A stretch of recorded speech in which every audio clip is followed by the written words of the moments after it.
Tapi orang yang cuman berleha-leha, nyanyi sekali seminggu, mengharap keselamatan, entah kemana-mana perginya, tak ada upaya untuk mencari kebenaran, modalnya hanya imani saja, tiba masa berhenti, tak, maka semuanya akan berakhir. Andai saja nih, orang yang pernah berdebat dengan Bang Suma, seperti Ibu Utimawati Mena, yang telah meninggal dalam keadaan Kristen, andai saja dia bisa bangkit kembali dan bisa kembali ke alam bumi ini, maka dia akan bersuara, wahai saudara-saudara Kristenku, apa yang disampaikan Bang Suma itu adalah betul. Aku sudah merasakannya di dalam kubur. Ternyata yang betul itu adalah mereka. Tapi tidak. Kenapa? Karena alam dunia ini adalah alam ujian. Kita diuji. Siapa di antara hambaku yang menggunakan akal? Siapa di antara umatku yang hanya menggunakan nafsu? Hidup seperti hewan. Mereka mematikan akal. Mereka hanya mengedepankan ego. Sedangkan poin yang benar adalah iblis itu mau menghalalkan segala makanan. Itu aja polanya dulu. Jadi seketika ada agama yang mengajarkan semuanya halal, maka apa bedanya dengan keinginan iblis ketika di Gan Eden? Nah, saya akhiri ya, sementara saya mau ibadah sebentar 10 menit. Allah Subhanahu wa ta'ala mengingatkan di dalam Al-Quran. Iya, nggak apa-apa, abang ibadah aja dulu, nggak apa-apa. Iya, umat Islam diajarkan, am kuntum syuhada is hadara ya'qubal maut is qala li banihi ma ta'buduna min ba'di qalu na'budu ilahaka wa ilaha abaika Ibrahim wa Ismail wa Ishaq ilaha wahida wa nahnu lahu muslimun. Tilka ummatun qad khalat laha ma kasabat walakum ma kasabtum wala tusaluna amma kanu ya'malun. Apakah kamu menjadi saksi saat maut kematian akan menjemput Nabi Yakub, ketika dia berkata kepada anak-anaknya, apa yang akan kamu sembah sepeninggalku?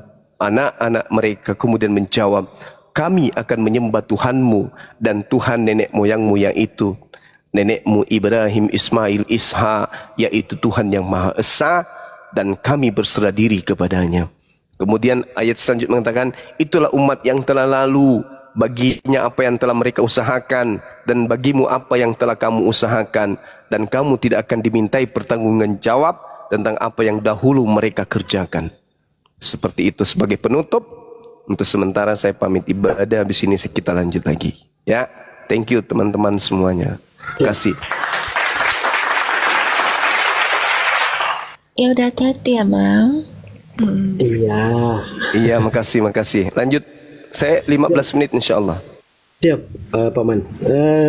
Cak Alif, Olan kalau mau bertanya yang semalam itu yang mau ditanyakan, silakan tanyakan kembali. Bagus loh itu pertanyaan semalam. Ini sama Ustadz Alif. Nggak usah. Kenapa? Ya orang tua-tua nggak usah. Lebih baik orang-orang yang muda-muda aja gitu.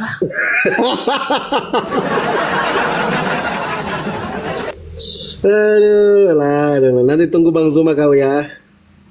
Host, monitor, siap. ada otennya nggak? Ada sih, tapi nggak mau dia sama yang lain, sama Bang Zuma dia. Enggak. Ya udah, saya keluar dulu ya, males. Iya, saya masih muda, cariin yang muda-muda ya. Oh siap. Oh masih muda ini Cak Alif ya. Iya dong. Masih muda. Duh, tolong cariin ya host ya. Saya biasanya diskusi santai sama anak-anak Kristen Gen Z gitu. Ngobrol santai. Iya, saya biasanya gitu. sih kalau ngomong itu sama ustadz yang bertitel gitu kan, yang oke lah gitu. Kalau yang separuh gimana ya, kurang gitu, kurang cocok gitu loh. Aduh. Alhamdulillahirabbil alamin, ya Allah, ternyata ada yang suka ngobrol dengan ustadz. Ya Allah, tidak. Kalau ngobrol itu kan ini apa namanya? Saya bangga, saya berterima kasih. Anda kan barusan katakan saya suka ngobrolnya sama ustadz-ustadz yang bertitel. Oh, bukan Tentu saya ngobrol bangga di situ. sebenarnya, bukan ngobrol. Oh, Kasih bukan pencerahan ngobrol. saja biar mereka itu sadar gitu loh. Ya Biar mereka Allah, terima sadar kasih bisa menerima ada Yesus. orang-orang yang suka dan gemar ngobrol dengan orang-orang, dengan ustadz-ustadz kami yang begitu ilmunya tinggi. Itu saya senang dengarnya. Oke, Cak, ada pertanyaan ini, pertanyaan semalam ya. Kawan saya itu bertanya tentang ketika baginda Rasulullah Nabi Muhammad itu menerima wahyu di Gua Hira. Bagaimana caranya beliau menerima wahyu sedangkan Tentang itu, tentang Rasulmu yang buta huruf menerima wahyu gitu. ya nanti dijelaskan sama Adinda Alif ya. Udah Ya. nggak usah. Mau ini dulu 10 menit lagi saya masuk ya. Tunggu Bang Iya, Zuma aja. betul. Gini host, ilmu itu sangat mahal dan sangat berharga. Akan diberikan dan akan berlabuh kepada yang membutuhkan. Itu. Kalau yang tidak membutuhkan kita sampaikan sehebat apapun nggak akan mau orang itu. Gitu. Ilmu itu ibarat berlian, ya kan? Di hadapan guk-guk itu nggak ada gunanya. Tapi dia nggak mau kalau sama yang lain kecuali sama Bang Zuma, Paman Zuma. Ya, gini Bang. Saya nggak tahu, saya nggak ngomongin orang siapa dan oknumnya siapa, namanya siapa, usia berapa, saya nggak tahu. Cuman maksudnya ilmu itu sangat berharga Siap, Paman, dan siap. akan menjadi mutiara yang indah ketika dia berlabuh kepada orang yang membutuhkannya gitu. Ya. Iya, Paman. Ya. Oke. Udah kita sapa dulu yang naik ya. Ini mungkin ada yang Kristen ini. Wallahi ya, kenal aja belum, saya tahu aja enggak, tiba-tiba ada orang yang kayak gitu kelakuannya. Tapi ya saya sih nggak tahu ya, biarin aja gitu loh. Siap, saya coba naikin lagi ya.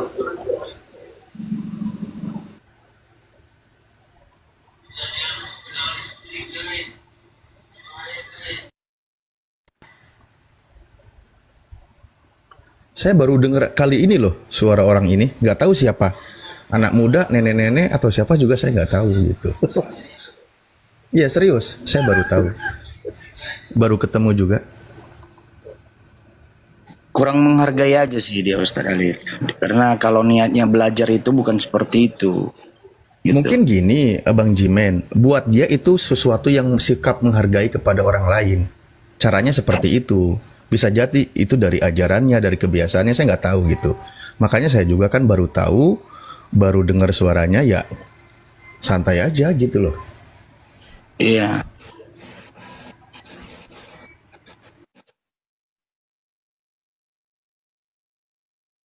Baik, silakan. Permintaan. Typing dulu di bawah aku Kristen Bang biar aku naikkan ya.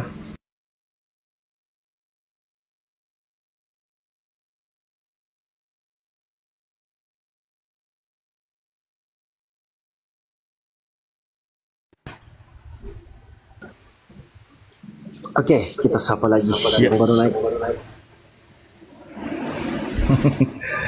Jangan. Di bawah itu ada yang pada bilang pasien RSJ, janganlah.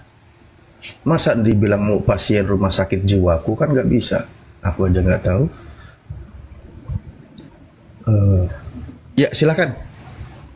Maaf host, ada yang baru naik, lanjut. Siap, Bang Cimpa Kristen atau Muslim Bang? Bang Cimpa monitor Kristen atau Muslim? Bang Cimpa. Oke, sambil nunggu, ingat ya kawan-kawan, saya tuh teringat kalau nggak salah letak ayatnya ya, letak ayatnya itu di surah Al-Baqarah 221. Apa di situ dalam Al-Quran disebutkan? Wala tankihul musyrikati hatta yu'min wala amatum mu'minatun khairum mim musyrikatin walau a'jabatkum. Itu kata Al-Quran. Dan alhamdulillah kami cinta kepada Al-Quran. Yang terjemahnya itu janganlah engkau nikahi wanita-wanita yang musyrik wanita-wanita yang tidak beriman kepada Allah dan membenci kepada Rasulullah, kecuali dia itu wanita itu beriman.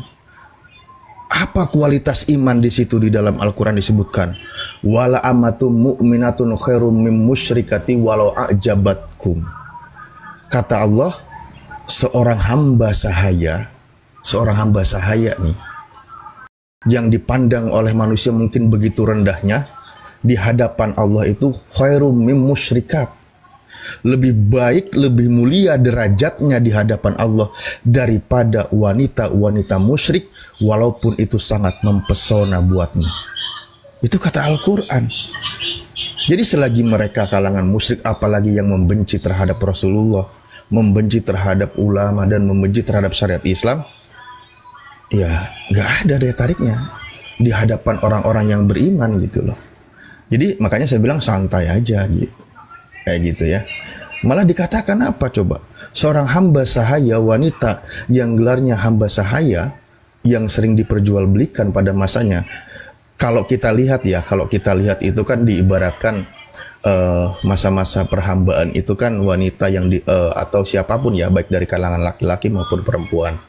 Hamba sahaya itu kan derajat yang sangat direndahkan di hadapan manusia. Tapi di hadapan Allah ketika dia beriman, itu sangat mulia. Walaupun ada orang-orang musyrik, wanita musyrik begitu mempesona, tinggi semampai atau apapun itu, tetap gak ada nilainya. Ibaratkan gini ya, ini mohon maaf gitu ya, ada celetohan kawan saya gitu. Udah lihat cakep, begitu kelihatan mampir restoran, makannya congor babi, aduh hilang ilfil udah gitu. Gak ada kita itu rasa tertariknya kayak gitu ya. Begitu juga sebaliknya sih, wala tungkihul musyrikina hatta yu'min. Janganlah engkau nikahi laki-laki yang musyrik gitu kan sehingga dia beriman. Wala abdum mu'minun khairum mim musyrikin walau a'jabakum. Ini juga untuk perempuan-perempuan. Apa di situ ayat Al-Qur'an, janganlah kalian menikah dengan laki-laki di mana laki-laki itu masih statusnya musyrikin. Gelarnya musyrikin gitu loh. Apa itu? Yang masih menyekutukan Allah, yang masih membenci terhadap Rasulullah, apalagi sampai mengolok-olok syariatnya. Bahkan di situ dikatakan seorang hamba sahaya di hadapan Allah itu lebih mulia daripada seorang laki-laki yang musyrik walaupun dia tampan, rupawan, tajir, melintir, hartanya di mana-mana. Nggak ngaruh gitu. Itulah jati diri seorang mukmin gitu. Kayak gitu. Wallahu yad'u ilal jannah wal maghfirati biidni. Karena Allah mengajak kita masuk ke dalam jannahnya dan maghfirah atas izin Allah. Sementara apa?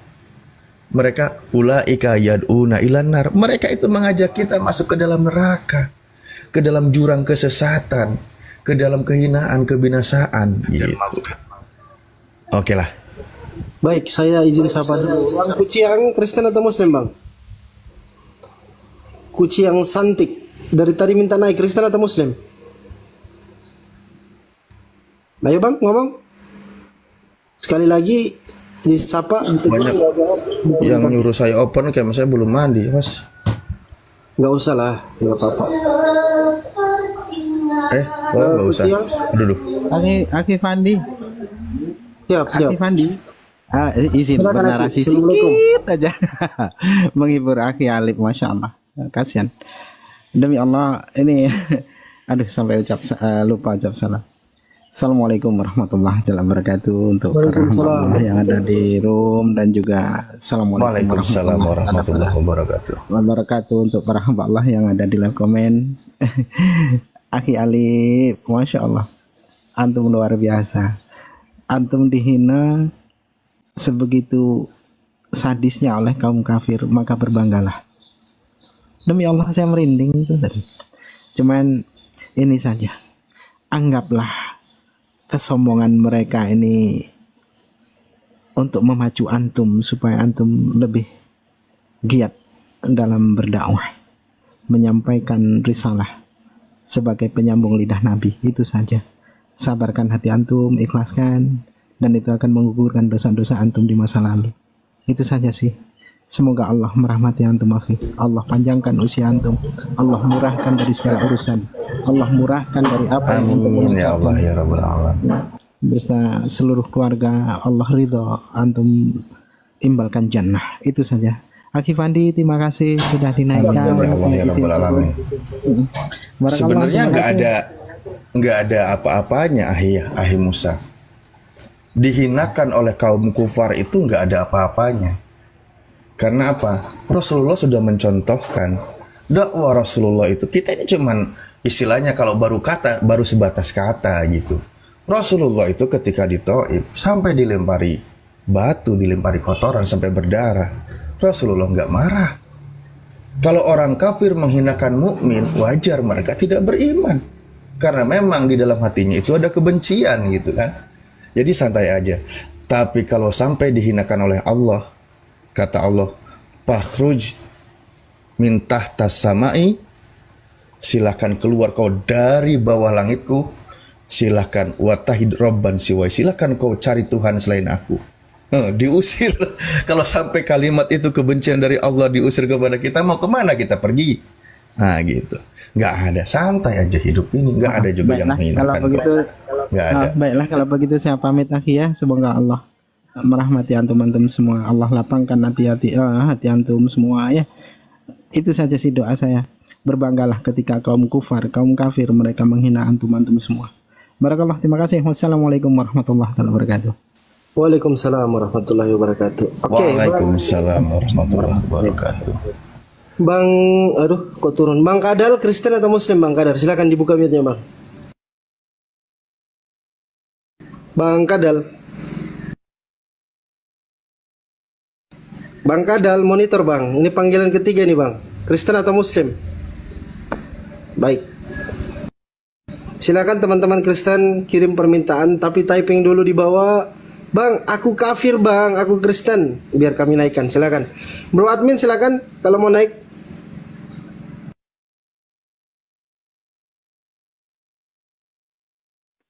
Izin Ustadz, bisa bertanya Ustadz Alif? Yuk lanjut kita ngobrol sambil nunggu waktu asar juga kan? Iya, izin Ustadz. Seandainya kan tadi saya dengarkan dari Ustadz bahwa tidak apa-apanya yang kita alami ini. Tetapi bagaimana kalau orang-orang yang kufur dari Allah itu, kita terus memberitakan sama dia tentang bagaimananya Allah, identitasnya Allah, siapa Allah, tetapi dia terus mencela, apakah kita akan bertahan pada konsep tersebut atau harus meninggalkan dia ya? Karena dia tidak menerima, hatinya tertutup gitu. Dielus Bang, dielus pakai garpu yang tajam. Karena mohon izin Ustadz ya, karena Ustadz saya di Aceh di kampung dia mengatakan ibarat kata jangan bergumul atau digumbangan babi. Maksudnya gini, sampaikan berulang-ulang kali dia tidak mau dan tidak menghargai kau, berangkatlah dari sana sebab ada orang lain yang ingin mendapatkan hidayah dari Allah.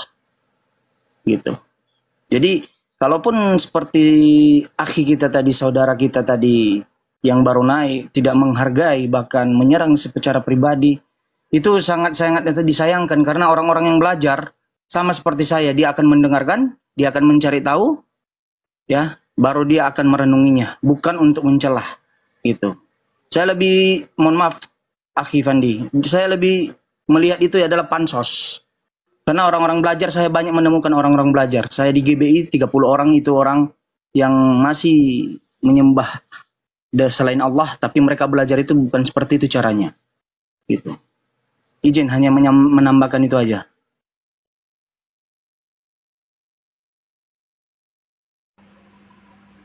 Ini Ya, apa kan poin? pesan Apa dalam- poin?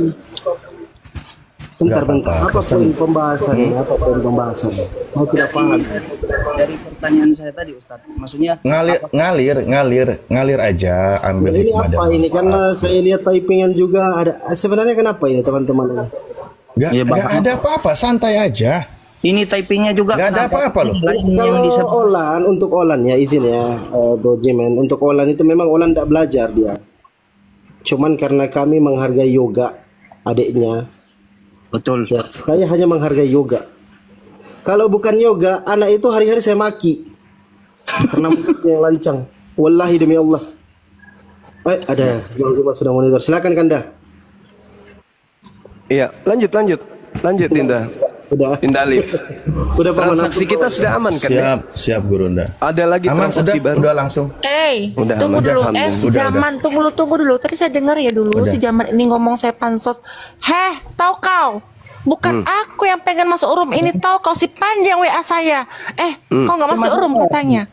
Iya, tidak mau pansos, nggak ada untungnya aku pansos di room muslim ini, tahu kau? Diam.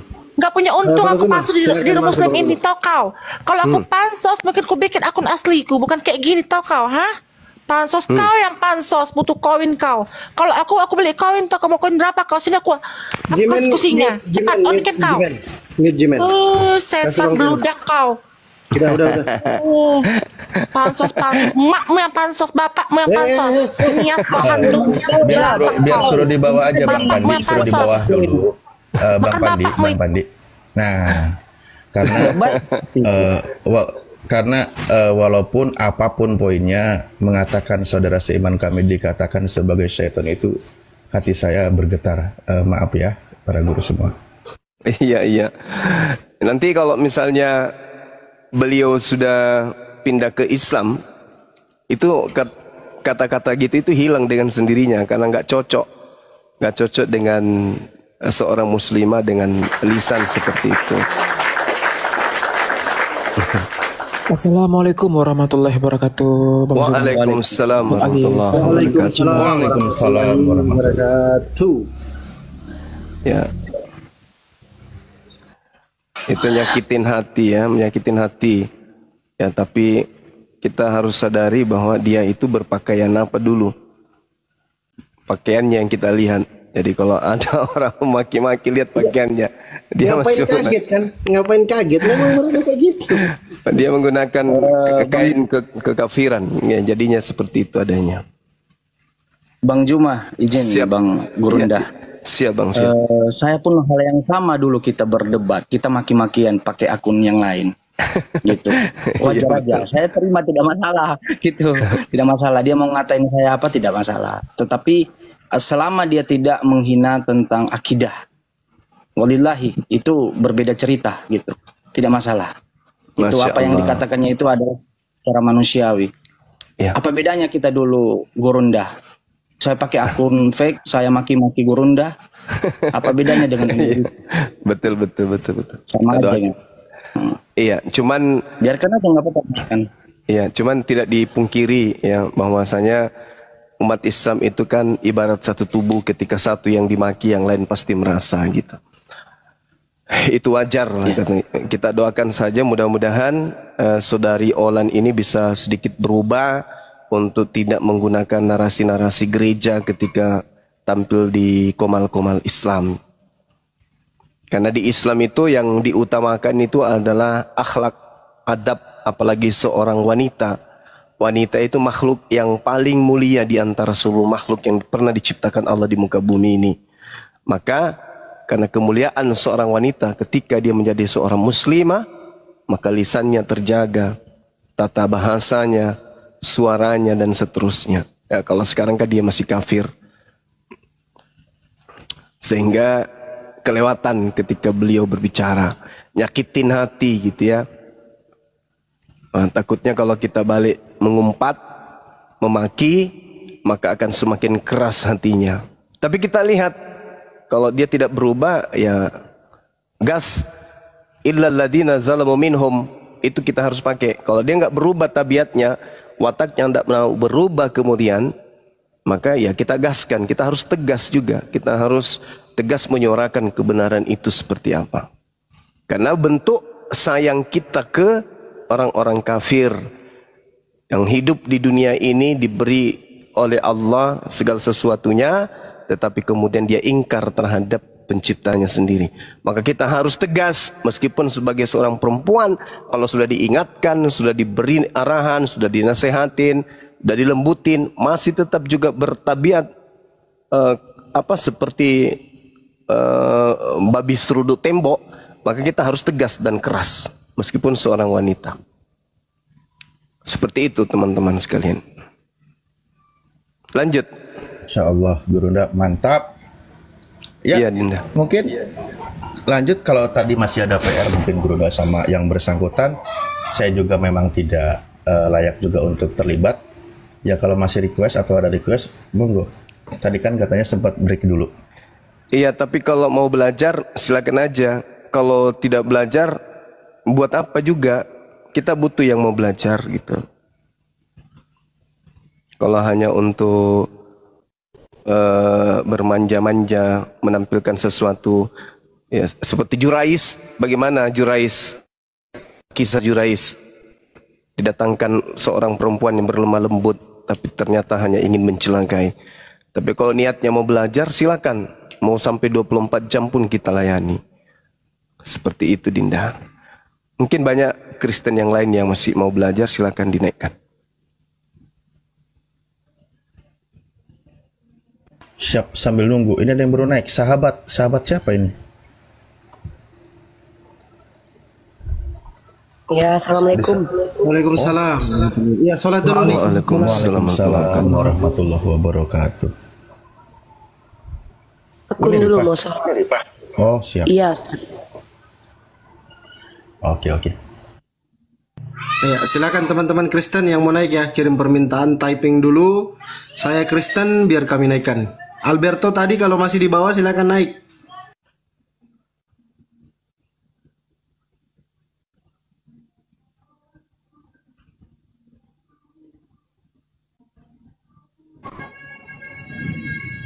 Assalamualaikum warahmatullahi wabarakatuh. Ini saya lagi cari buronan edisi pemakan takjil, ada di sini nggak? Waalaikumsalam. Waalaikumsalam warahmatullahi wabarakatuh. Aku dari pagi nungguin dia live ini nggak live sih edisi Bang Mega, tenang bang, pelan-pelan bang. Abang Muslim bang. Bang Mega, abang Muslim, pelan-pelan bang ya. Oh, tanya aja Kang Juma. Iya. Beliau Muslim. Saya izin turun. Saya lagi cari buronan edisi butar-butar ini si pemakan takjil ini. Aduh, ini saya nungguin dari pagi nggak live. Iya pagi siap. Ya, salam sehat semuanya Kang Juma dan semuanya. Salam sehat selalu. Iya Kang Ade. Assalamualaikum warahmatullahi wabarakatuh. Waalaikumsalam warahmatullahi wabarakatuh. Ya, Bang Octavian, selamat sore. Cewek ini. Bang Octavian, monitor. Buka ininya itu.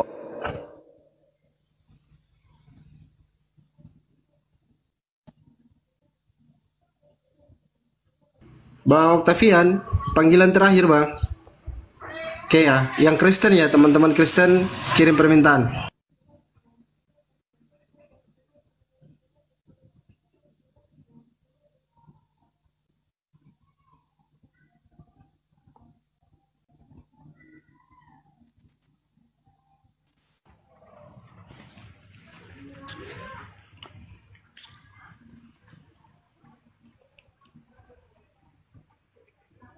Ya, Bang John. Ya, Kristen Muslim bang. saya Islam Bang Pandi. Cuman saya mau ngomong yang tadi dulu Bang. Assalamualaikum warahmatullahi wabarakatuh. Waalaikumsalam warahmatullahi wabarakatuh. Waalaikumsalam warahmatullahi wabarakatuh. Sehat semua ya Bang Zuma dan teman-teman. Alhamdulillah. Alhamdulillahirrahmanirrahim. Enggak, cuman mau ngomongin ini Olan, kalau mau naik aja. Cuma jangan bersuara. Dengerin aja narasi Bang Zuma biar dicerna dan bandingkan agamamu agama Islam yang benar gitu aja. Oke bang, thank you ya. Makasih banyak. Terima kasih. Siap, asyik.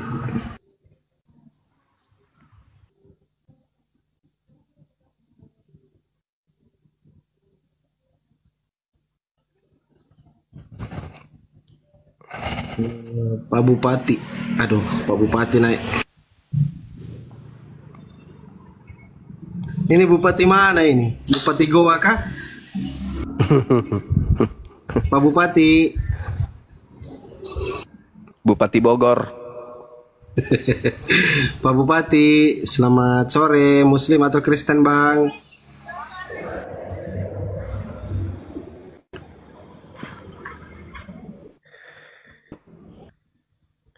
Bupati, buka paha tinggi-tinggi Ya. karena banjir. Salam ya Bang Zuma ya. Maaf tadi terputus kalau Iya, ini. iya. Oke, ini Gimana, kita ngomong serius ya. Kita nggak usah bercanda-canda lagi. Kita ngomong serius aja dulu. Oke. Iya, iya. Dari tadi saya serius. Silakan. Ini saya mau tanya sama Bang Zuma. Iya. Apa arti konsep ketuhanan itu yang ada di Islam? Konsep ketuhanan artinya konsep di luar makhluk. Al-Quranul Karim menjelaskan dalam surah Al-Ikhlas. Konsep ketuhanan itu, Tuhan itu ahad. Tuhan itu satu. Tempat segala sesuatunya bergantung. Tempat semua makhluk berharap. Itu. Tidak ada yang serupa dengannya. Tidak ada yang setara dengannya. Itu konsep Tuhan. Karena Tuhan itu mustahil punya kelemahan. Karena alam semesta ini alam yang begitu sempurna, alam yang begitu apik, sehingga dibutuhkan pencipta yang begitu sempurna. Gak bisa tidak. Seperti ketika kita melihat komputer, komputer itu pasti dibuat oleh orang yang sempurna otaknya, ilmunya. Maka kalau komputer saja dibutuhkan makhluk yang menciptakannya, yang membuatnya sempurna, maka sudah pasti pencipta makhluk itu jauh lebih maha sempurna. Maka Tuhan itu adalah tataran pencipta yang mengadakan segala sesuatu yang ada di bumi. Maka dia wajib sempurna, tidak memiliki kelemahan, tidak punya titik noda sedikit pun. Sudah pasti bukan makhluk. Karena kalau makhluk pasti punya keterbatasan. Sehebat apapun itu. Itulah Tuhan. Qul huwallahu ahad. Dialah Allah yang Maha Esa. Allahus Samad, tempat meminta segala sesuatu. Lam yalid walam yulad, yang tidak bersilsilah, tidak berketurunan, tidak punya asal, tidak beranak, tidak pula diperanakkan. Walam yakul lahu kufuwan ahad, dan tidak ada sesuatu apapun baik di langit maupun di bumi atau di antara keduanya yang setara dengan Dia. Itulah Tuhan. Oke. Gini ya. Di agama kami, Yesus itu adalah Tuhan. Tapi di agama kalian, Yesus itu adalah nabi gitu kan. Sedangkan itu di Al-Qur'an kalian sendiri menyebut nama Maria dan Isa itu beberapa kali loh di ayatnya. Kenapa itu? Coba dijelaskan gitu loh. Iya, baik. Kenapa Nabi Muhammad jarang disebut namanya dibandingkan Nabi Isa? Karena itu tadi, kedatangan Al-Quran sebagai jalan keselamatan. Kenapa Nabi Isa banyak disebutkan? Karena ajaran Nabi Isa dipelesetkan oleh orang-orang terdahulu. Sampai hari ini. Nah, ini sederhananya adalah ketika kemudian Al-Quran itu karangan Nabi Muhammad, maka tentu pengarang akan mengorbitkan dirinya. Ngapain dia mengorbitkan orang lain? Mending dia orbitkan ayahnya, ibunya, pamannya, keluarganya, keturunannya, dirinya. Seperti Paulus mengorbitkan dirinya. Dari Paulus, dari Rasul Paulus, dari Rasul Paulus, dari Rasul Paulus. Mending dia orbitkan kalau memang karangan. Tapi karena Al-Quran itu bukan untuk Nabi Muhammad seorang, tapi Al-Quran itu sebagai hudan, petunjuk, sirat bagi seluruh umat manusia menuju kepada keselamatan, maka Al-Quran itu harus netral, menyebut sesuai yang hak, menyebut sesuai yang batil, yang salah disebut, yang benar disebutkan. Tak ada tendensi kemudian nepotisme dan seterusnya. Rasulullah menyebut Nabi Isa jauh lebih banyak daripada namanya sendiri. Kenapa? Nabi Muhammad hanya diutus sebagai pemberi peringatan. Dan tidak ada satu manusia pun di atas muka bumi ini yang mempertuhankan dirinya. Dan tak akan pernah sampai kiamat. Jadi yang harus sering dibahas ini adalah Nabi yang diutus, yang justru dianggap menjadi Tuhan, yang mencelakakan banyak manusia. Miliaran manusia akan masuk ke dalam neraka, direbus dalam api yang mendidih dikarenakan Nabi Isa disalah artikan ajarannya, diplesetkan ajarannya. Allah mengatakan dalam Al-Quran, wa makaru wa makarallah wallahu khairul makirin. ahli Torah, ahli kitab, orang Yahudi, orang Nasara menyelewengkan kemudian ajaran Nabi Isa. Mereka membuat tipu daya, mereka buat tipu muslihat, mereka ingkar terhadap Nabi Isa. Bahkan keingkarannya tidak berujung kepada kematian, tetapi berujung kepada dibuatnya sebuah sekte baru di luar Yahudi, disebut Kristen atau Kristianos. Ini yang terjadi. Maka Nabi Isa itu harus diluruskan ajarannya. Coba lihat di dalam Yohanes 16 nomor 14. Ketika ia datang, yaitu roh kebenaran, dialah yang akan mengajarkan kepadamu. Dia akan memuliakan aku. Tidak menghinakan, memuliakan. Makanya dalam Islam, Nabi Isa yang kalian sebut Yesus itu makhluk suci. Dia diselamatkan, tidak tersentuh, tidak diludahi, tidak ditampar, tidak ditelanjangi, tidak digantung, apalagi dibunuh.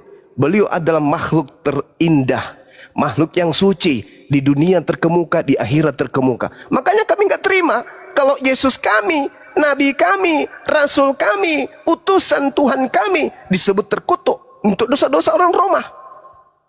Masakan Nabi kami yang terkutuk untuk dosa-dosa orang Romawi penyembah pagan? Mustahil itu terjadi. Maka Islam datang sebagai pembawa peringatan dan kabar gembira kepada orang-orang kafir. Makanya Nabi Muhammad hanya menyampaikan apa yang diperintahkan. Tidak pernah kemudian dia menyampaikan sesuatu yang tidak diperintahkan. Kalau dia hanya ngarang, maka dia akan menyebut sukunya, dia menyebut bangsanya, dia akan menyebut keturunannya, dia akan menyebut ayah ibunya, dia akan memuliakan keluarganya, rumpunnya saja. Tetapi karena dia diutus bil bayyinah, kata Allah, litubayyina linnas ma nuzila ilaihim wa la'allahum yatafakkarun. Engkau wahai Nabi Muhammad, kuutus ke atas muka bumi untuk menyelamatkan seluruh umat manusia. Maka jangan egois, jangan menyampaikan sesuatu yang tidak aku ajarkan. Ajarkan instruksi dari langit. Apa yang kuperintahkan, itu yang kusampaikan. Begitu juga Yesus, karena dia Nabi. Begitu juga Musa, karena mereka adalah orang-orang sindik. Mereka ini adalah orang jujur, orang terpercaya, al-amin. Mereka nggak mungkin berdusta, mereka nggak mungkin ngarang-ngarang cerita, nggak mungkin. Yesus mengatakan di dalam Yohanes 12:49, aku tidak berkata-kata dari diriku sendiri loh. Apa yang aku katakan, apa yang diperintahkan oleh Tuhanku, katakan dan aku sampaikan. Aku diperintahkan menyampaikan, aku ini utusan, aku sampaikan. Aku diperintahkan mengajarkan supaya mereka orang Israel menyembah hanya kepada Dia yang ada di langit, aku sampaikan. Aku tidak berkata yang lain.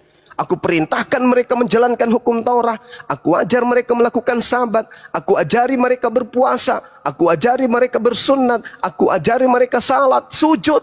Itu yang ku diperintahkan. Yohanes 14:24. Firman yang kau dengar dari mulutku itu bukan dari aku, tapi dari Dia yang telah mengutus aku. Di dalam Al-Quran pun dikatakan hal yang sama. Wa iz qala Isa ibnu Maryam, ya bani Israel, inni rasulullahi ilaikum. Wahai Bani Israel, sesungguhnya aku yang engkau tolak ini tak lain dan tak bukan adalah rasul penyelamat untuk kalian. Tapi kalian menolakku. Kalian, ya silakan. Oke. Gini Bang ya, itu kan konsep ketuhanan kalian gitu. Kalau kami kan itu tidak ada yang datang ke Bapa melainkan dari Yesus sendiri. Dari Yesus sendiri. Berarti gini, kalau kita pengen masuk surga, berarti kan itu kan dari Yesus sendiri gitu loh. Bener nggak? Nah, konsep kami seperti itu. Jadi gini, ini konsep kematian ya. Nih, ini kalau saya baca di kalian umat Muslim, konsep mati kalian tuh sangat mengerikan loh. Ya, ngeri banget ini. Sampai dibilang saya lihat nih, ngeri lah pokoknya gitu ya. Nah, bagaimana itu bisa diungkapkan ya? Padahal kan gini, yang mengatakan itu kan orang yang belum mati, tapi dia bisa merasakan itu, gimana tuh? Bisa nggak dijelaskan? Maksudnya? Ya? Gini, contoh ya, itu kan cerita dalam ayat kalian kan, dalam ayat kalian bahwa tunggu, yang orang mati itu loh, yang disiksa kubur itu segala macem gitu. Bener nggak? Nah, bagaimana nabi kalian itu tahu, sedangkan nabi kalian itu belum mati di saat itu gitu loh, tapi dia udah bicara azab kubur tadi, gimana itu? Nah, itulah yang saya katakan, Nabi Muhammad itu tidak melakukan penelitian. seketika apa yang disampaikan, apa yang diperintahkan untuk ia sampaikan. Manusia diutus di atas muka bumi ini untuk melaksanakan apa yang menjadi titah perintah Tuhan. Dan manusia akan dihakimi berdasarkan dengan perbuatan masing-masing.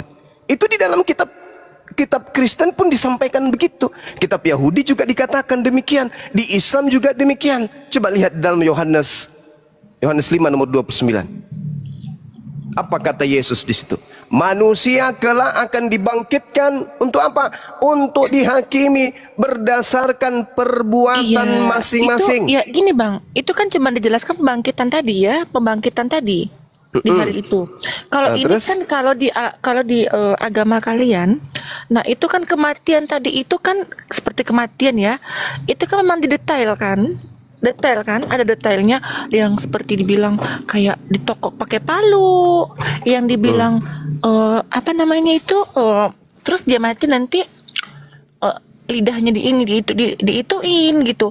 Kenapa itu bisa tahu? Padahal itu kan belum terjadi di saat itu. Nabi kan belum mati gitu loh, paham nggak? Iya paham. Paham.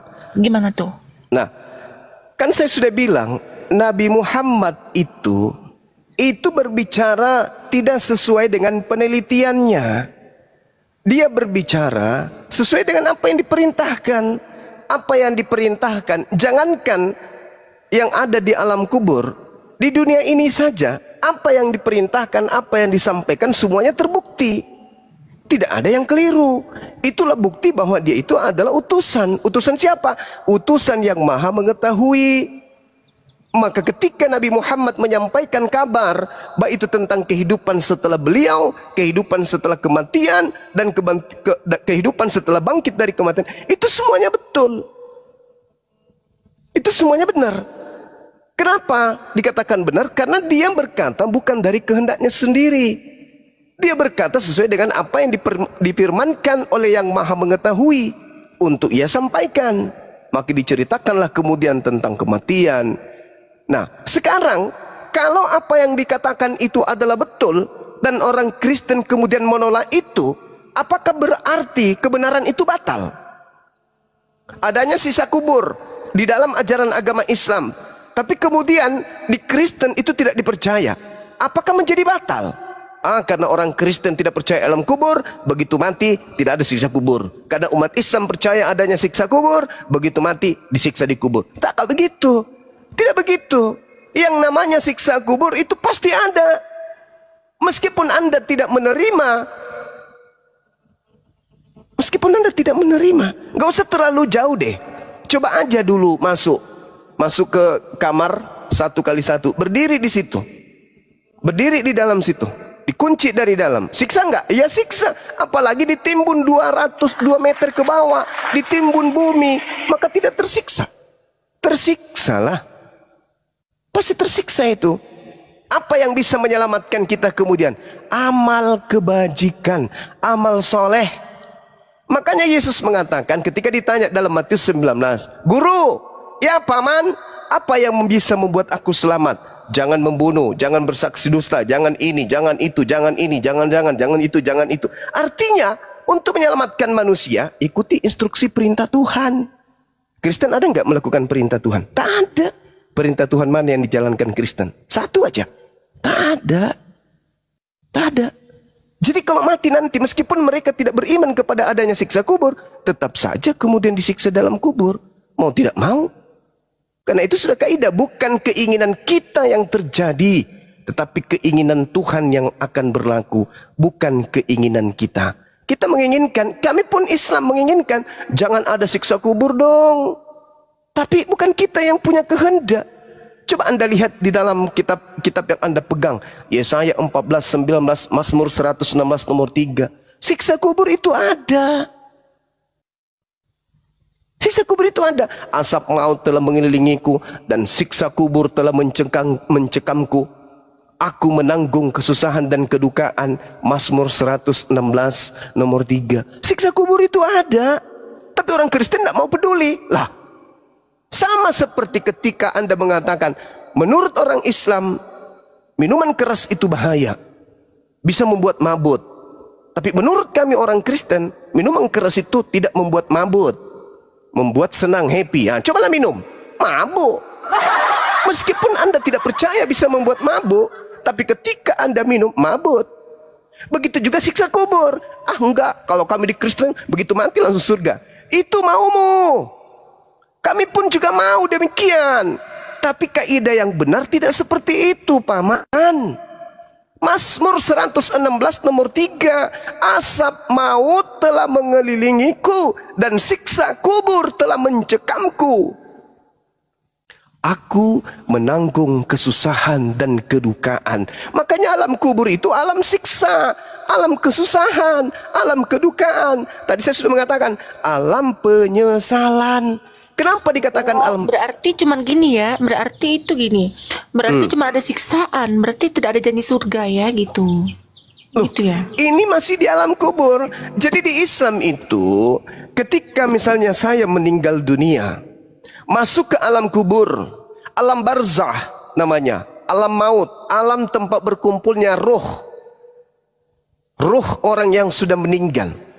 Yang tidak bisa ke bumi, tidak bisa juga ke akhirat. Dia berada di tengah-tengah. Alam ini berada di tengah. Baik dia agama apapun, semua berkumpul di situ. Nah sekarang umat Islam, ketika mereka mati, yang mereka lihat adalah kehidupannya di surga. Seibarat orang yang masuk ke dalam kamar, lalu diputarkan film. Film yang dipertontonkan itu adalah dirinya sendiri. Di mana di dalam film itu, dia melihat dirinya di alam surga, di Taman Firdaus. Begitu indah, begitu bahagia. Apakah mereka tersiksa? Tidak. Malah matinya orang Islam itu seperti tidurnya malam pengantin. Tidak terasa tiba-tiba kiamat. Tidak terasa tiba-tiba pagi. Pada saat kita dulu pengantin baru, ya kan ya? Ya kan ya? Betul gak? Tiba-tiba aja azan, Allahu Akbar, Allahu Akbar, mandi. Tapi kalau orang yang mati kafir dipertontonkan kemudian di mana dia akan pergi, yaitu di neraka, siksa.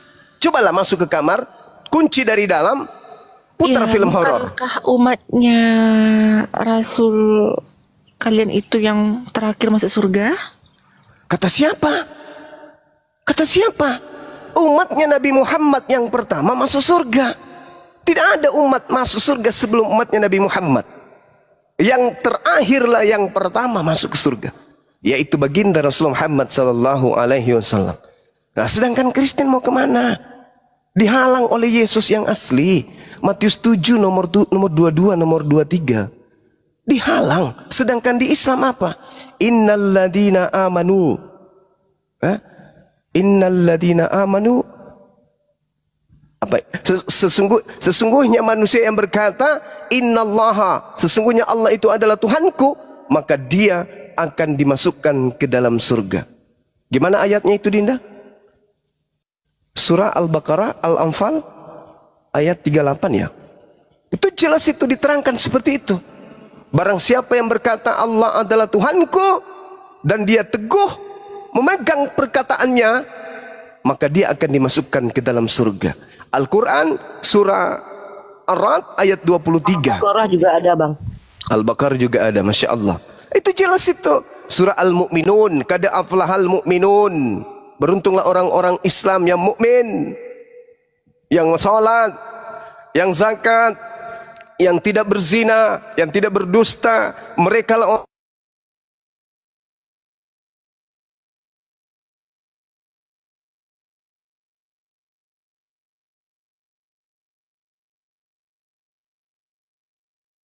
Tes.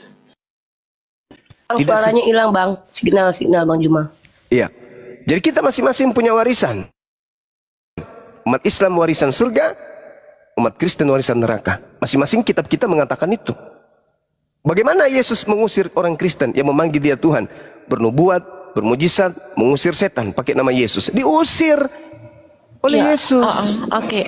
Buat Bang Zuma ya, terima kasih dulu pencerahannya. Ya mungkin bisa saya cari dulu informasinya gitu ya. Saya Iya. buka dulu. Ya kita kan bisa gini kan. Ya nanti saya masuk lagi.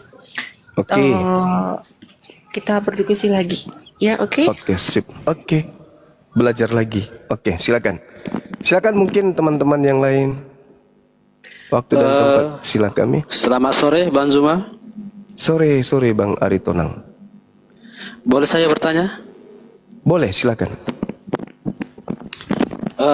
Jika kalian mentaati ajaran Allah, apakah membunuh itu juga ajaran dari Allah juga? Ada orang yang punya kedudukan di mana mereka ini halal untuk dibunuh. Ada orang yang memerangi, itu halal untuk dibunuh. Misalnya negara kita ini diperangi, kita harus melawan. Kita harus melawan. Itu jihad namanya. Tetapi di dalam Al-Quran juga tidak boleh membunuh manusia yang tidak dibolehkan untuk dibunuh. Nggak boleh. Nggak boleh. Barang siapa yang membunuh satu manusia saja, tidak karena ada alasan yang membenarkan, maka dia seakan-akan membunuh seluruh umat manusia. Itu Al-Quran menerangkan itu. Oh gitu ya. Seperti itu. Yes. Lalu kenapa ada seorang oknum yang membunuh anak remaja saat lagi doa rosario? Lantas kesalahannya di mana? Kenapa? Ada seorang oknum membaca anak remaja yang sedang lagi doa rosario. Maka dia berdosa, nggak boleh. Al-Quran mengatakan itu, barang siapa yang membunuh satu manusia, maka dia sama halnya dengan membunuh seluruh umat manusia. Nggak boleh. Al-Quran mengatakan, surah Al-Ma'idah ayat 32. Nggak boleh. Jadi kalau ada oknum yang melakukan hal itu, ya neraka tempatnya. Nggak boleh, karena itu dilarang oleh Allah. Betapa banyak dosanya dia, karena dia telah membunuh manusia yang tidak berdosa. Min ajli zalika katabna ala bani Israel annahu man qatala nafsa bighairi nafsi aw fasadi fil ard faka'annama qatala nas jami'a. Siapa yang membunuh satu manusia, maka dia sama halnya membunuh seluruh umat manusia. Betapa banyak dosanya. Boleh lagi dia masuk di surga kecuali dia taubatan nasuha. Gitu Bang. Di Islam nggak boleh membunuh. Berbeda kalau di Bible, bunuhlah. Itu di Bible. Kami nggak diajarkan untuk bunuh loh. Karena kalian tidak melaksanakan Bible. Kami nggak diajarkan untuk bunuh Bang Juma, jangan salah. Karena kalian tidak taat kepada Bible. Loh, kok nggak taatnya di mana? Loh, kalau Anda taat maka Anda akan melakukan pembunuhan di mana-mana. Karena perintahnya seperti itu. Kami diajarkan jangan membunuh. Nah, buktinya kami nggak pernah membunuh. Mana dalilnya jangan membunuh? Tunjukkan ke saya kalau ada. Silakan Bang, silakan. Cari aja di Google Bang. Soalnya HP ku cuma satu. Jangan membunuh itu munculnya di mana? Di Keluaran 20. Tapi itu sudah dibatalkan oleh Paulus. Kalau sudah batal, makanya sama perintahnya jangan makan babi. Tapi kalian makan babi. Kenapa? Karena kalian pengikut Paulus. Kalian sudah batalkan perintah-perintah itu. Jangan membunuh, jangan bersaksi dusta, jangan ini, jangan itu. Apa kata Paulus? Dengan matinya Yesus, kita tidak lagi terikat di dalam hukum-hukum itu. Kita sudah bebas. Galatia 5 nomor 1, nomor 2 dan seterusnya. Efesus 2 nomor 15 dan seterusnya. Jadi Kristen itu bebas, mau melakukan apa bebas. Coba Anda baca Kolose 2. Tamatkan satu perikop. Apakah masih ada hukum di Kristen? Tak ada lagi. Bebas. Mau ngapain aja Kristen itu bebas. Gak boleh lagi terikat dengan hukum-hukum. Makanya kalian ibadah minggu ada aturannya? Nggak ada. Kalian karang sendiri. Menyembah Yesus ada aturannya? Kalian bikin sendiri. Natal ada aturannya? Kalian bikin sendiri. Menyembah Yesus ada aturannya? Kalian bikin sendiri. Kalian itu adalah makhluk yang tidak lagi taat tunduk kepada Tuhan. Kalian tunduk kepada aturan agama kalian sendiri yang kalian buat-buat sendiri. Berbeda dengan kami, orang Yahudi taat kepada perintah Tuhan melalui Torah. Orang Islam taat kepada perintah Tuhan melalui Al-Quran. Kalian taat kepada siapa? Melalui Bible. Taat kepada iblis. Itu Bang. Iyalah Bang Juma, iyalah. Iya, itu fakta, Bu. Itu fakta. Iyalah. Iya. Ada lagi? Udah cuman itu aja. Oke, sip. Contoh ya, Innalladzina amanu ya ayyuhalladzina amanu idza nudiya lis-sholati min yaumil jumu'ah. Wahai umat manusia, apabila diseru engkau salat Jumat, maka lakukanlah. Salat Jumat ada perintahnya. Keluaran 31 nomor 13-14. Lakukanlah, peliharalah hari Sabat, kuduskanlah hari Sabat itu. Ada perintahnya. Nah, perintah Minggu mana? Perintah Minggu ada? Iya, hari Sabat itu hari apa? Bukannya hari Sabat itu hari Minggu? Hari Sabtu. Ya, Sabtu. Nah, sekarang siapa yang memerintahkan Kristen ibadah Minggu? Nggak ada diperintahkan. Cuma kalau bagian di luar Israel itu boleh beribadah di hari Minggu gitu. Siapa yang membolehkan? Nabi mana yang mengajarkan? Tuhan yang mana yang mengajarkan? Iblis, Paman. Nah, itu betul. Makanya di dalam Matius 24 nomor 15, apabila engkau melihat sang pembinasa keji duduk di tempat kudus seperti yang dinubuatkan Daniel kepadamu. Apa nubuatan Daniel? Penyesat itu akan datang dan membantah perintah-perintah Sang Yang Maha Tinggi. Apa perintahnya Sang Maha Tinggi kepada Bani Israel? Sabat, Sabtu. Apa perintahnya sang pembinasa keji? Minggu. Perintahnya kemudian Elohim kepada Bani Israel apa? Menyembah kepada Tuhan yang Ahad. Perintahnya kemudian yang datang kepada orang Kristen apa? Menyembah kepada Yesus. Beda kan? Beda. Makanya Yesus mengusir Kristen. Kenapa Yesus mengusir Kristen? Karena Kristen itu bukan ajaran Yesus. Bukan. Saya boleh diperhadapkan dengan pendeta. Apapun levelnya. Berhadapan dengan saya. Mau 100 pendeta saya sendiri. Saya ingin tanya dari mana asal usulnya agama Kristen ini. Muaranya pasti kepada bukan Yesus. Pasti bukan Yesus. Lalu kepada siapa? Paulus. Dari mana Paulus menerima ajaran itu? Iblis, Paman. Nah, itu betul. Pintar ini anak. Kasih celana dalam dia. Pakai di luar seperti Superman. Gitu Bang. Jadi beragama itu beruntunglah kita hidup di zaman sekarang. Kita bertemu dengan saudara-saudara kita yang dari Islam. Bisa mencerahkan kita meskipun kita beda keyakinan. Begitu juga kami beruntung bertemu dengan saudara-saudara Kristen. Kami bisa melihat betapa bodohnya, betapa jahilnya orang-orang ini. Zalim sezalim-zalimnya. Bibelnya mengajarkan tetapi mereka menolaknya. Justru yang mereka ajarkan, yang mereka praktikkan adalah apa yang diperintahkan oleh orang selain daripada Yesus. Padahal jalan keselamatan hidup itu, kebenaran hidup itu Yesus. Bukan Lukas, bukan Markus, bukan gereja, bukan bapak-bapak gereja. Tapi Yesus. Apa yang Yesus ajarkan? Itu yang harus dilakukan. 2 Yohanes 1 nomor 6. Barang siapa yang berkata Yesus ada dalam dirinya, maka dia wajib hidup sebagaimana Yesus hidup. Yesus hidup sebagai Kristen atau sebagai Yahudi? Sebagai Yahudi. Berarti Kristen ini siapa? Kan harus hidup seperti Yesus. Kalau mengaku Yesus ada dalam dirinya, maka dia wajib hidup sebagaimana Yesus hidup. Yesus hidup sebagai Kristen atau sebagai Yahudi? Sebagai Yahudi. Kristen Yesus itu Galatia 4 nomor 4 nomor 5, Ibrani 5 nomor 7, Kisah Para Rasul 4 nomor 30. Yesus itu hamba yang suci, hamba yang taat menjalankan segala perintah-perintah Tuhannya. Dia seorang Yudaism. Sedangkan Kristen bukan Yudaism. Sekte lain. Siapa pendirinya? Baca Kisah Para Rasul 24 nomor 5. Paulus ini adalah penyakit sampar.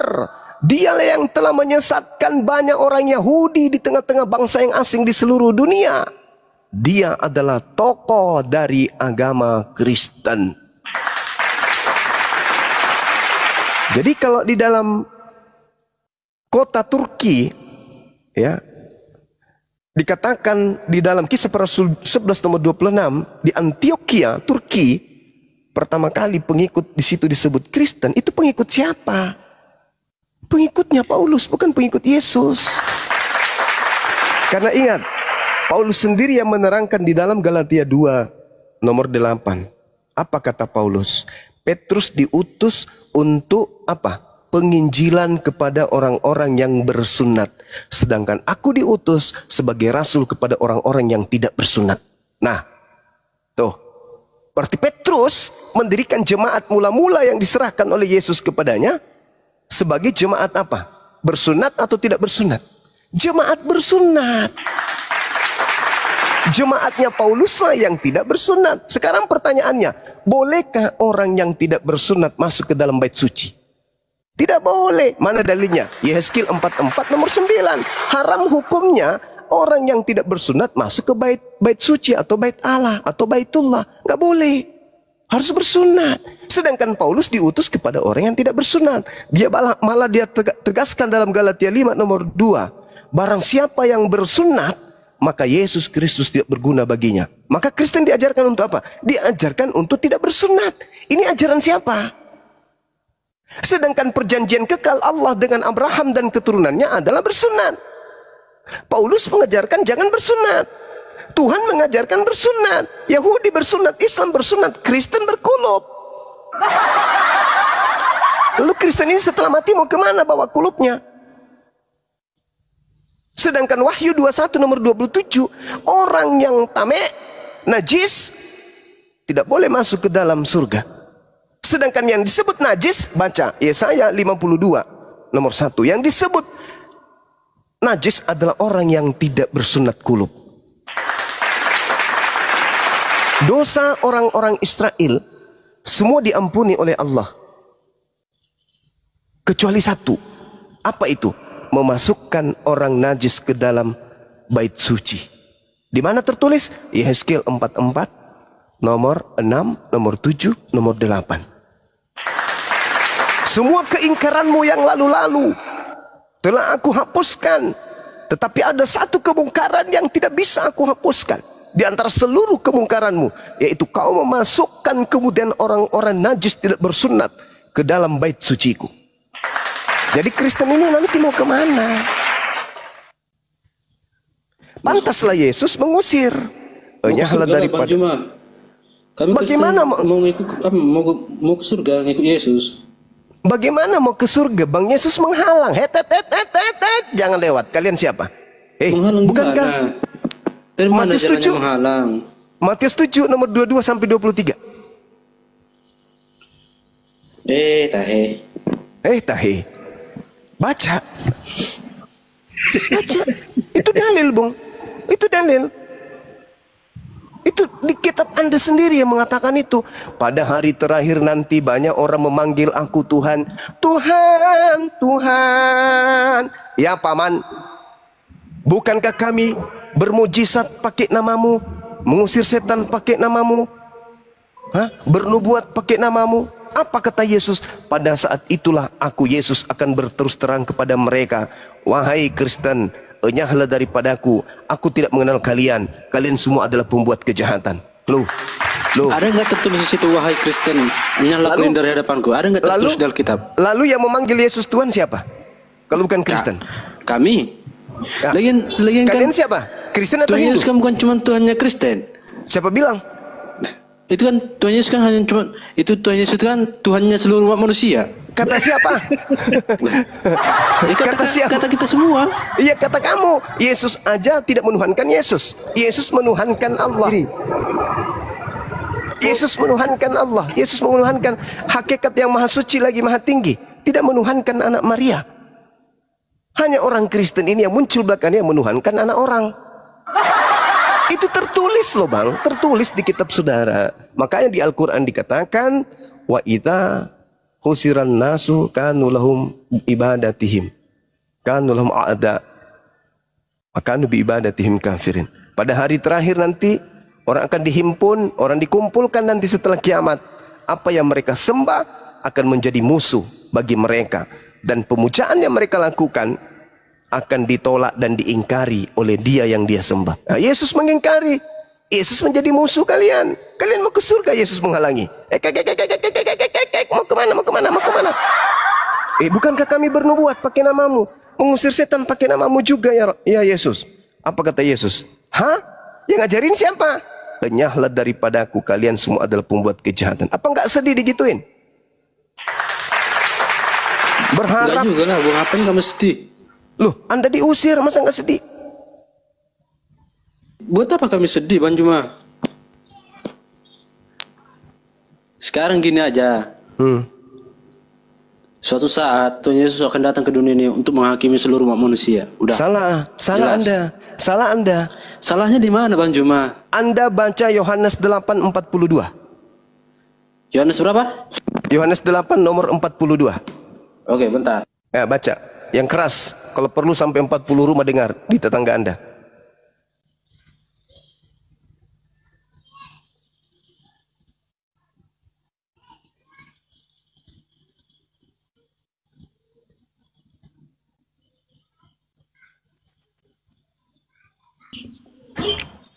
Oke, izin Bang Sems, Kristen atau Muslim Bang? Bang Sems, Anda Kristen atau Muslim Bang? Silakan dibuka mikrofonnya Bang. Bang Sems, Kristen atau Muslim Bang? Oh ya, standby di Assalamualaikum. Waalaikumsalam warahmatullahi wabarakatuh. Izin Islam, Bang. Bang. Ya izin, kita gantian dulu Bang karena kita mau naikkan teman-teman Kristen ya.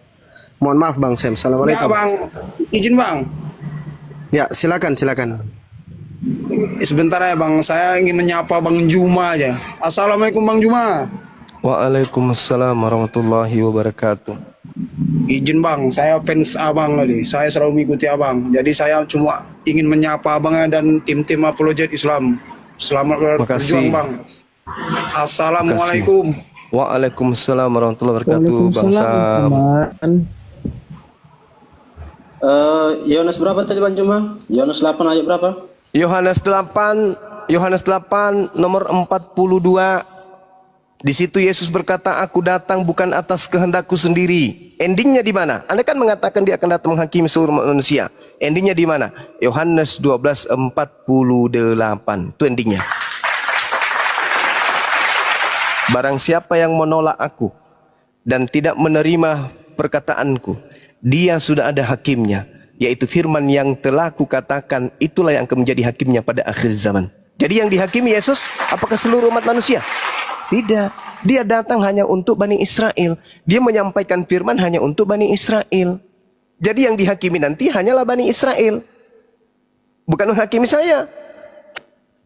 Karena asas yang dipakai, hukum yang dipakai untuk menghakimi oleh Yesus adalah perkataan yang pernah keluar terucap dari mulutnya. Dia berkata apa? Wahai Bani Israel, sesungguhnya aku ini diutus hanya kepada domba yang sesat dari Bani Israel. Yesus berkata, Yohanes 10 nomor 5 nomor 6, Yesus berpesan kepada ke-12 muridnya agar jangan ke bangsa lain, tetapi pergilah kepada bangsa yang sesat dari umat Israel. Nanti muridnya itu dihakimi. Kalau sampai muridnya ada yang keluar dari Bani Israel mengajarkan sesuatu yang tidak diajarkan oleh Yesus, maka dia akan dihakimi oleh Yesus. Ditanya dia, hei kau misalnya ditanya sama Yesus muridnya, hei Petrus, ya paman, siapa yang mengajarkan kau sampai ke Roma mengajar? Saya kan sudah perintahkan samamu, jangan ke bangsa lain. Kenapa kau tolak? Apa kata Petrus? Kira-kira, oh itu bukan Petrus saya. Saya tetap waktu hidup, tetap penginjilan untuk Bani Israel. Itu ada di Petrus di Roma. Oh itu bukan Petrus saya bang. Itu orang lain yang diberi gelar Petrus supaya dianggap saya. Terus ini Kristen ini siapa ini? Kok dia sebut-sebut namaku? Kok dia menyembahku? Kok dia bermujizat pakai namaku? Ini yang ngajarin siapa? Bukan juga saya. Lalu siapa? No, sana no, yang botak kepalanya no. Enyahlah daripadaku kalian semua adalah pembuat kejahatan, karena aku tidak mengenal engkau. Lalu yang selama ini kamu panggil siapa? Oh itu Yesus juga memang. Bukankah saya sudah mengatakan di dalam kitab kalian, Lukas 21:8, waspadalah kepada iblis penyesat yang datang kepadamu dengan memakai nama Yesus dan berkata akulah Yesus. Waktunya sudah dekat dan jangan kau percaya. Penyesat datang mengaku Yesus, akulah Yesus yang kau aniaya. Kamu percaya, padahal kan sudah kubilang jangan kau percaya ketika datang penyesat mengaku Yesus, karena nanti kedatanganku di akhir zaman. Aku datang dengan tubuhku, jasadku. Sedangkan yang datang kepada Paulus itu hanya suara saja, hanya roh yang datang berupa cahaya. Itu bukan saya.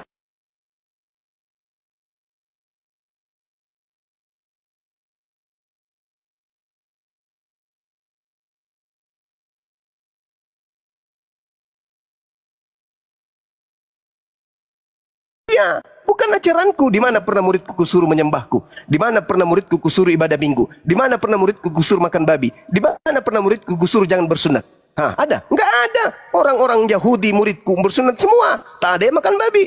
Kamu makan babi. Kamu tidak bersunat. Kamu sekolah kamu ibadah minggu. Kau menyembahku karena kau ikut Yesus palsu. Ikutlah ke sana ke neraka. Enyahlah daripadaku. Aku tidak mengenal engkau. Teriak orang Kristen. Bukankah kami bernubuat? Bukankah kami mengusir setan? Bukankah kami bermujizat mengobati orang karena pakai namamu? Betul. Tapi sesungguhnya kamu tidak melakukan perintah Bapakku. Kau melakukan perintah Bapakmu, yaitu iblis. Pergilah kau ke neraka bersama dengan dia. Karena Yesus sudah mengatakan, Lukas 21, waspadalah kepada penyesat yang datang kepadamu dengan memakai namaku, dengan memakai nama Yesus, dan berkata, akulah Yesus. Waktunya sudah dekat. Jangan kau percaya. Jadi Yesus itu ada dua. Yesus yang nabi dan Yesus yang dewa. Yesus yang nabi tidak pernah mengajarkan dirinya untuk dituhankan, tidak pernah mengajarkan untuk makan babi, ibadah minggu, merasulkan Paulus, tidak pernah. Tidak pernah Yesus yang nabi ini mengajarkan perjanjian baru, nggak pernah. Tapi Yesus yang satu ini, yang dewa ini, yang roh ini, pneuma, itu yang mengajarkan Paulus, sehingga muncul 13 buku Paulus. Inilah yang menjadi panduan orang Kristen menyembah yang bernama Yesus. Sedangkan ajaran itu berasal dari makhluk halus yang mengaku Yesus yang datang kepada Paulus pendiri agama Kristen. Saya tidak mengada-ngada. Saya belajar Bible. Matius 7 yang berkata itu. Pada hari terakhir banyak orang akan memanggil aku Tuhan, Tuhan. Bukankah kami mengusir setan pakai namamu? Bermujizat pakai namamu juga. Bernubuat pun pakai namamu. Pada waktu itulah aku Yesus akan berterus terang kepada mereka yang memanggil aku Tuhan, yang memujizat pakai namaku, ngobati orang pakai namaku. Dalam nama Yesus, dalam nama Yesus, kupindahkan biji pelermu ke dagumu. Banyak yang melakukan mujizat. Pada hari itulah aku akan berterus terang kepada mereka. Enyahlah kalian semuanya. Aku tidak mengenal kalian. Kalian semua adalah pembuat kejahatan. Nah, mau apa kalau udah kayak begitu? Mau kemana? Mau lari ke Nabi Musa. Nabi Musa menolak. Loh, kamu bukan umatku. Kamu bukan Bani Israel. Mau lari kepada Abraham. Abraham pun mengatakan, aku tak pernah mengajarkan ajaran seperti itu. Aku mengajarkan sunat, aku mengajarkan satu Tuhan, aku mengajarkan korban hewan. Tak ada keturunanku mengorbankan manusia. Kalian ini siapa? Lari kepada Nabi Isa. Isa juga menolak. Lari kepada Nabi Muhammad. Apalagi Nabi Muhammad paling nangis. Wahai umatku, aku diutus untuk kalian tapi kalian menolakku. Padahal di dalam kitabmu sudah diterangkan akan datang penolong lain. Yohanes 14 nomor 16, nomor 26. Aku akan minta kepada Bapa agar Bapa mengutus seorang penolong lain. Tapi ketika penolong lain itu datang, yaitu aku, kalian menolakku, kalian mengolok-olokku, kalian menertawakanku, kalian menghinakanku. Kalian lebih percaya kepada ajaran yang dibawa oleh penjajah. Aku tak bisa membantumu. Aku hanya bisa membantu umatku yang senantiasa bersalawat kepada aku. Sementara kau bukan umatku, bukan kaumku. Kau kaumnya Yesus yang iblis itu. Yesus yang asli pun menolakmu kan, apalagi aku. Nah, ini fakta real. Inilah yang akan terjadi esok hari. Al-Quran menceritakan itu, di Bible juga menceritakan itu. Coba kita lihat Yohanes 5 nomor 29. Ketika kemudian kiamat itu datang dan setelahnya orang benar akan dibangkitkan untuk masuk ke dalam surga, kata Yesus. Dan orang yang salah sesat akan dibangkitkan untuk dihakimi di neraka. Itu kata Yesus. Berarti kita akan dibangkitkan. Selamat tidaknya kita, neraka tidaknya kita, tergantung dari perbuatan kita di atas muka bumi ini. Kalau dalam hidup kita di atas muka bumi ini menyembah kepada makhluk halus, lalu keselamatan apa yang bisa dijanjikan ketika yang kita sembah itu makhluk halus? Bukan penciptanya yang kita sembah, tapi makhluk halusnya yang kita tuhankan. Yesus mati-matian siang dan malam. Sembahlah Bapa, Tuhanku dan Tuhanmu. Bapakku yang ada di langit, Bapakku yang ada di surga, Bapakku yang ada di surga, Bapakku yang ada di langit. Engkau yang ada di langit, Engkau yang ada di langit. Datang-datang dari barat, justru menyembah yang ada di bumi Yesus. Kalau umat Islam ditanya, lalu umat Islam menyembah siapa? Umat Islam menyembah Sang Khalik, bukan makhluk sembahan kami. Loh, mana sembahanmu? Kota hitam yang ada di Mekah? Oh tidak, itu adalah bait. Itu adalah bait kudus, bait Elohim, baitullah, baitel. Itu bukan Tuhan. Itu adalah baitullah, bait Allah, bait Elohim. Tapi Anda Hajar Aswad, oh itu batu saksi. Sebagaimana Yosua 24:27. Sebagaimana Yesaya 6 nomor 7. Itu adalah batu yang dijadikan sebagai batu tugu yang akan menjadi saksi di hadapan Allah. Lalu Tuhanmu yang mana? Rabbus samawati wal ar, yang tak terlihat oleh jasad manusia, tetapi kemudian dialah yang melihat. Umat Islam tidak perlu melihat dengan kasat mata kepada pencipta. Kenapa? Karena pencipta itulah yang melihat kita manusia. Berbeda dengan saudara Kristen, dia yang harus melihat Tuhannya. Bahkan melihat Tuhannya dibunuh oleh tentara Romawi. Na'udzubillah tsumma na'udzubillah. Ini kezaliman. Ini zalim. Makanya dikatakan Al-Quran, innal ladzina kafaru minal kitab wal musyrikina fi nari jahannam khalidina fiha abada. Mereka kekal di dalam neraka. Kenapa? Diberi akal tidak dipakai. Sengaja dibutakan matanya sendiri, sengaja ditutup telinganya sendiri, sengaja dibutakan, ditutup hatinya sendiri. Sementara siang malam dari segala penjuru para apologet Islam sudah menyuarakan, Yesus manusia suci, dia bukan makhluk terkutuk, dia adalah makhluk yang dimuliakan oleh Tuhan, dia adalah makhluk yang dikasihi oleh Tuhan, dia adalah jalan bagi Bani Israel menuju kepada Tuhan. Tapi kalian menolak, oh Islam salah. Yesus kami itu terkutuk. Dia diludahin, dia ditampar, ditonjok, ditelanjangin, disobek semua pakaiannya sampai dia bugil, lalu digantung di pohon untuk dosa-dosa kami. Lah itu kalian. Kalian menghina, menghujat. Tapi kalian menganggap itu kebaikan. Kalian memandang itu adalah kemuliaan. Padahal itu adalah sebuah kehinaan dan kehancuran manusia sebagai makhluk yang terindah dicipta untuk menjadi pemimpin. Justru dipimpin oleh iblis. Bukan dia memimpin dirinya atau mengarahkan dirinya, tetapi dia mau dituntun oleh iblis. Yesus berkata ketika ia hendak dibunuh oleh orang-orang Yahudi dalam Yohanes 8. Apa yang dikatakan oleh Yesus? Sekiranya engkau adalah keturunan Abraham, ya, maka engkau akan melakukan apa yang diperintahkan oleh Abraham. Sekali andai saja firmanku ada di dalam kamu, maka kamu tidak akan pernah mau membunuhku. Tetapi karena tidak ada firmanku di dalammu, maka engkau mau membunuhku. Coba. Jadi orang yang mau membunuh Yesus adalah orang yang tidak ada firman di dalam dirinya. Makanya Yesus mengatakan di ayat selanjutnya, di data selanjutnya, iblislah yang menjadi bapakmu, dan kamu mau melakukan keinginan-keinginan bapakmu. Apa keinginan bapakmu? Bunuh Yesus, dosamu dihapuskan, ibadah minggu, makan babi, jangan bersunat. Itu keinginan-keinginan bapakmu, kata Yesus. Tapi keinginan bapakku yang ada di surga apa? La ilaha illallah, Yesus Rasulullah, sabat, jangan makan babi, bersunat, sujud dalam beribadah, puasa. Itu keinginan bapakku. Makanya dalam Ulangan 4, Ulangan 6, jangan kau menambahi perintahku dan jangan kau menguranginya. Itu. Tapi apa kata Paulus?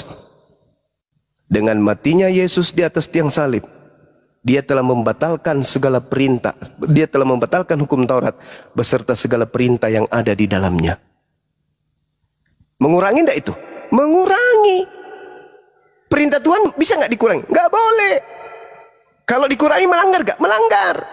Berarti pengikut Paulus ini melanggar atau tidak? Melanggar. Orang yang melanggar kemana perginya? Orang yang melanggar firman Tuhan kemana perginya? Neraka, paman. Neraka, paman. Jelas itu. Maka satu-satunya umat di atas muka bumi ini yang memuliakan Yesus hanya umat Islam. Yahudi menolaknya, Kristen menghinanya. Hanya umat Islam yang memuliakan.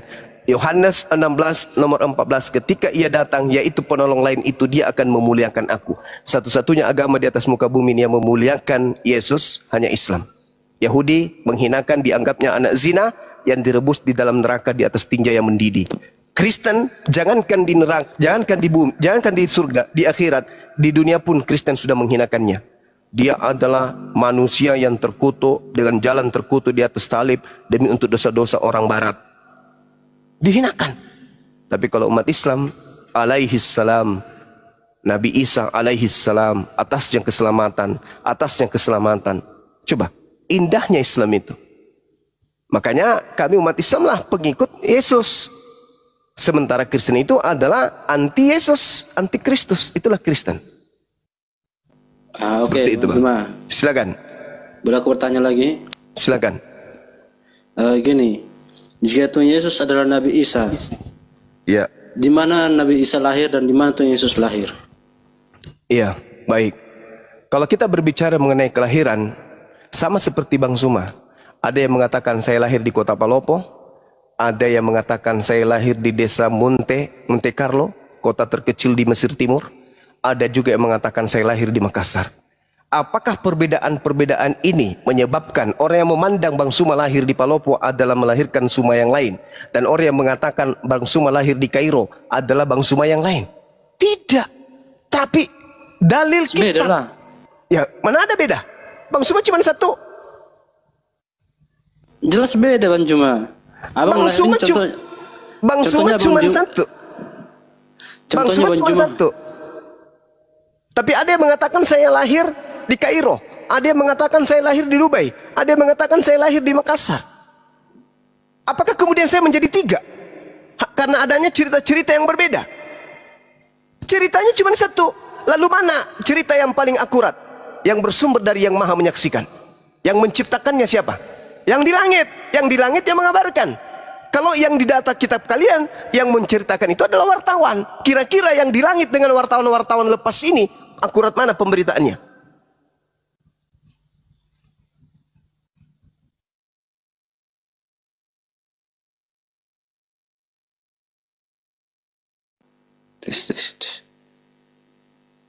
Suara Allah Maha Sami, Maha mendengar, alim, Maha mengetahui. Sedangkan Lukas tidak melihat, Matius tidak melihat ketika Yesus lahir di mana, nggak tahu. Paulus lahir di mana, Yesus nggak tahu. Tapi Tuhan kami yang Maha Menyaksikan, tahu nggak di mana ciptaannya lahir pada saat tahu. Itulah yang mengabarkan kemudian ketika ibunya hendak melahirkan, ibunya bersandar di pohon kurma. Nabi Isa lahir di pohon kurma. Tapi kalau Yesus lahirnya di mana? Nah, sekarang Yesus lahir di mana? Aku kan nanya sama Bang Juma. Kalau Nabi Isa disamakan dengan Tuhan Yesus lahirnya di mana? Yesus menurut tradisi kalian lahir di kandang kambing kan, kandang domba, betul nggak? Iya. Nah, jadi kalau Tuhan Yesus lahir di kandang domba, terus Nabi Isa di mana dalilnya di Bible Yesus lahir di kandang domba? Di mana? Kalau ada, saya umrohkan kamu tahun depan. Ada nggak? Sorry lah, aku nggak mau umroh lah. Ya, makanya tunjukkan supaya kau tidak umroh. Maka tunjukkan mana kandang dombanya. Yesus lahir di kandang domba itu tertulis di mana? Ada nggak? Di mana dalilnya? Ada Bang Juma, cuman aku masih belum semuanya aku baca Alkitab. Ya, mana Roh Kudusnya mana? Mana Roh Kudusnya? Bukankah Roh Kudus itu Tuhan yang Maha mengetahui? Nah, sedangkan dalam diri kalian ada Roh Kudus. Tanyalah kepada Roh Kudus yang membimbingmu. Hei Roh Kudus, ya Paman, tunjukkan segera di mana Yesus lahir. Maka mulutmu akan dibimbing untuk mengatakan itu. Kalau memang ada Roh Kudus, jangan-jangan roh jahat yang di tubuhmu. Mana? Kalau umat Islam ditanya, wahai umat Islam, ya Paman, di mana Nabi Isa lahir? Roh Kudus membimbing kami mengarahkan ke dalam kitab suci Al-Quranul Karim. Nah, Al-Quran menjelaskan itu. Lalu apa yang diterangkan kemudian tempat kelahiran Yesus menurut Bible? Kita lihat. Di dalam Hakim-Hakim 1 nomor 16. Keturunan Hobab ipar Musa orang Keni itu maju bersama-sama dengan Bani Yehuda dari kota pohon kurma. 1. Bani Yehuda ternyata kota pohon kurma. Hakim-Hakim 3:13, raja ini mengajak Bani Amon, Bani Amalek menjadi sekutunya. Lalu majulah ia dan memukul orang Israel kalah. Kota pohon kurma diduduki mereka. Kota pohon kurma ternyata adalah kota orang Israel. 2. Hakim-Hakim 4 nomor 5. Dia biasa duduk di bawah pohon kurma, Deborah antara Rama dan Betel di pegunungan Efraim. Dan orang Israel menghadap dia untuk menghakim kepadanya.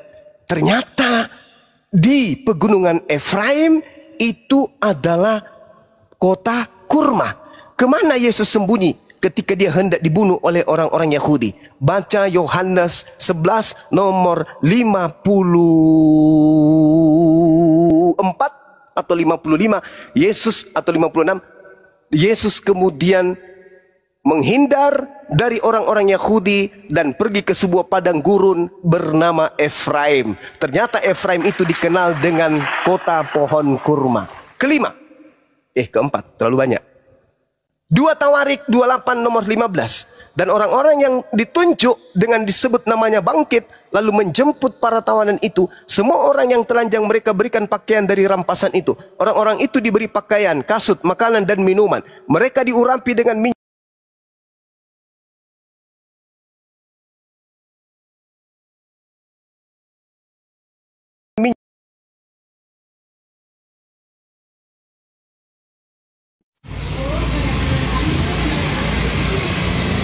Astagfirullah, kenapa ini? Terpental lah.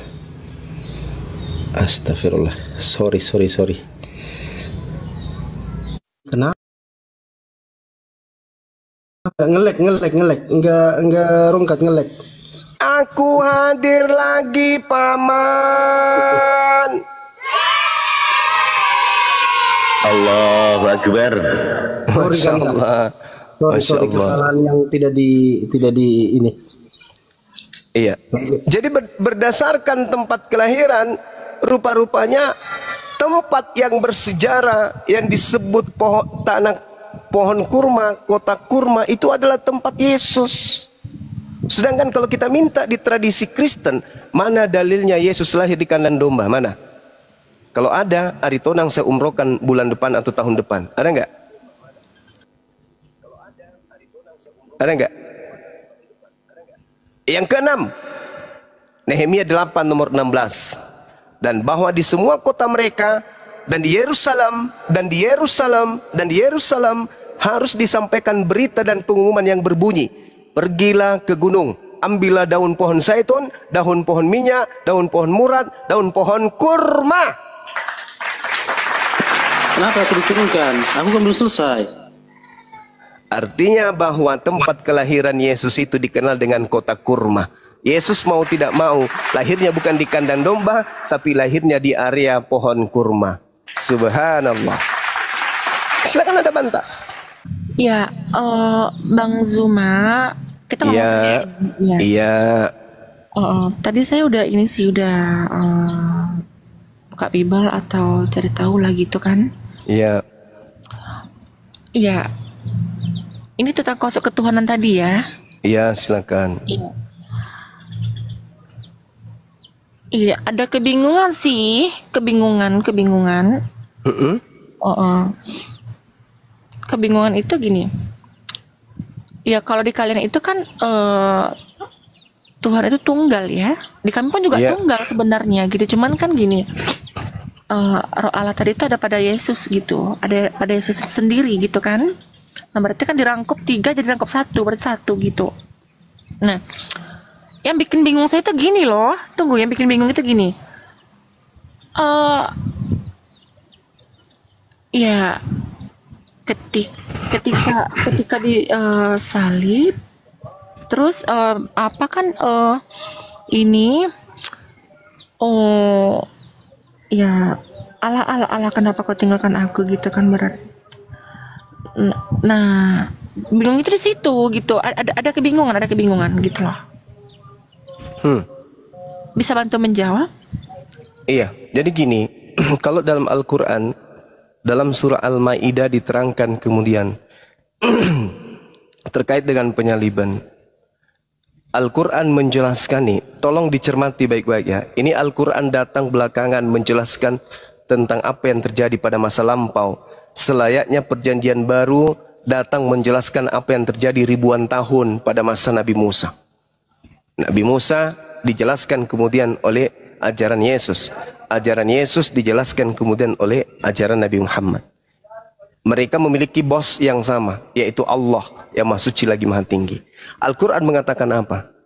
A'udzubillahi minasyaitonirrajim.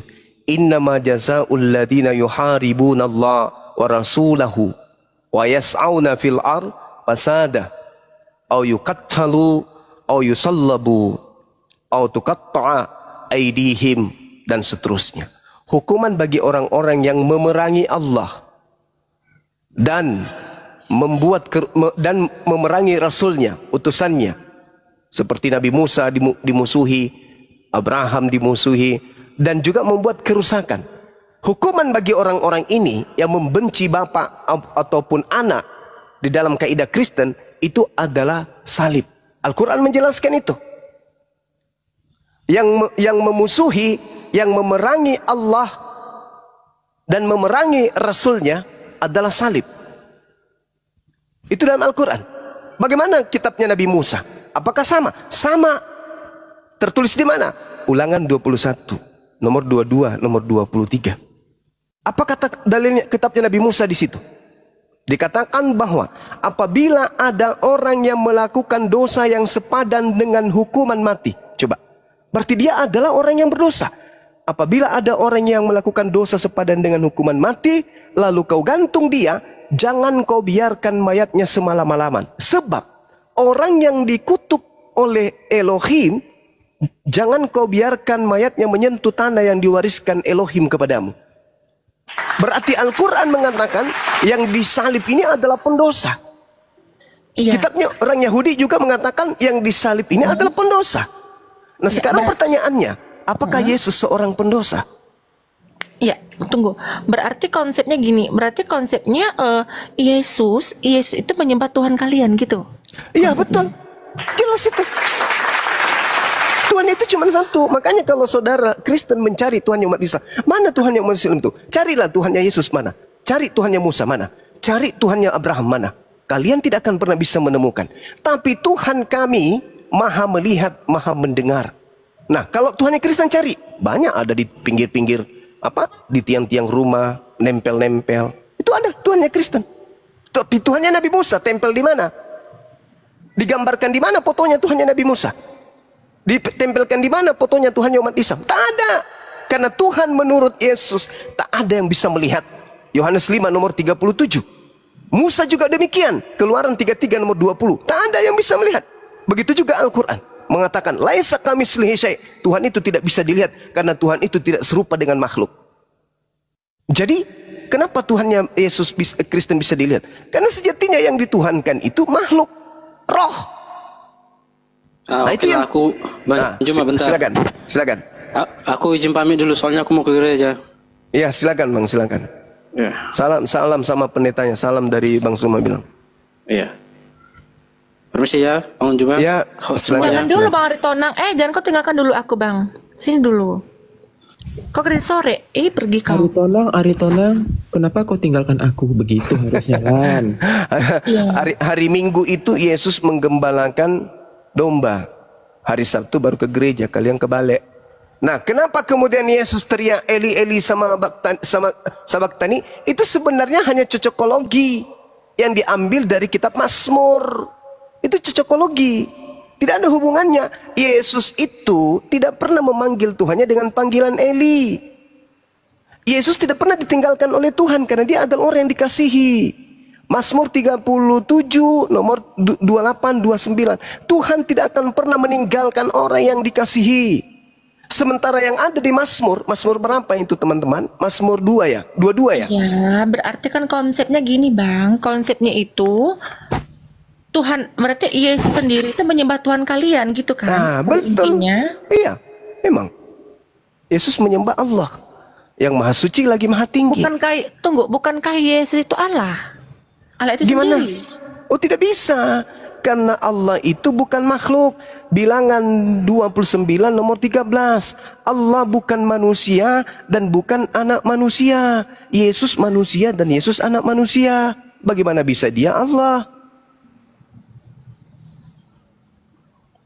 Yesus berkata di dalam Yohanes 5 nomor 37, Allah itu tidak bisa dilihat, suara Allah tidak bisa didengar. Kata siapa? Kata Yesus. Berarti Yesus bukan Allah. Ya emang bukan. Ya tapi kan roh Allah itu ada pada dirinya sendiri gitu loh. Semua manusia itu rohnya adalah roh Allah. Seperti rohnya Olan. Itu rohnya siapa? Itu rohnya Allah. Makanya di dalam Kejadian 6 nomor 3, rohku, Allah berfirman, rohku tidak selamanya berada dalam diri manusia.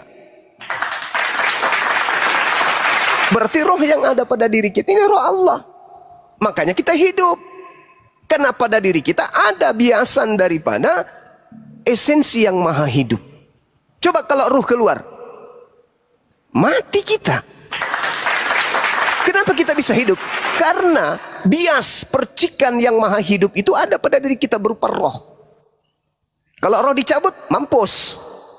Secantik apapun Anda, mati pasti. Semancung apapun hidungnya, selentik apapun bulu bibirnya, pasti mati kalau roh itu keluar. Kenapa? Karena unsur yang Tuhan berikan berupa roh yang berasal dari dirinya udah diambil. Mampus, mati.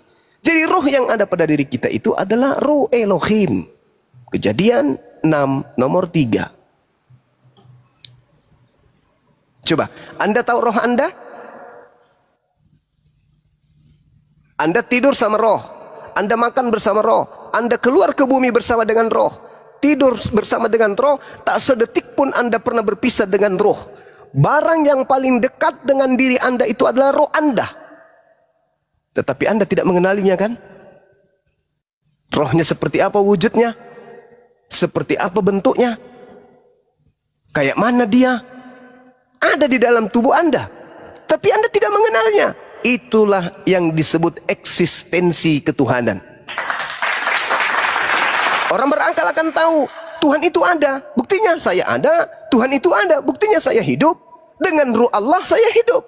Kalau tidak ada Allah, tidak ada rohnya. Kalau tidak ada rohnya, saya tidak hidup. Karena saya ada, maka roh Allah ada. Karena roh Allah ada, maka pencipta dari roh itu pasti ada. Itu orang berakal. Makanya umat Islam itu tidak mencari Tuhan. Di mana Tuhan saya ya? Apakah kau melihat Tuhan, mayat Tuhan kami? Tidak begitu di Islam.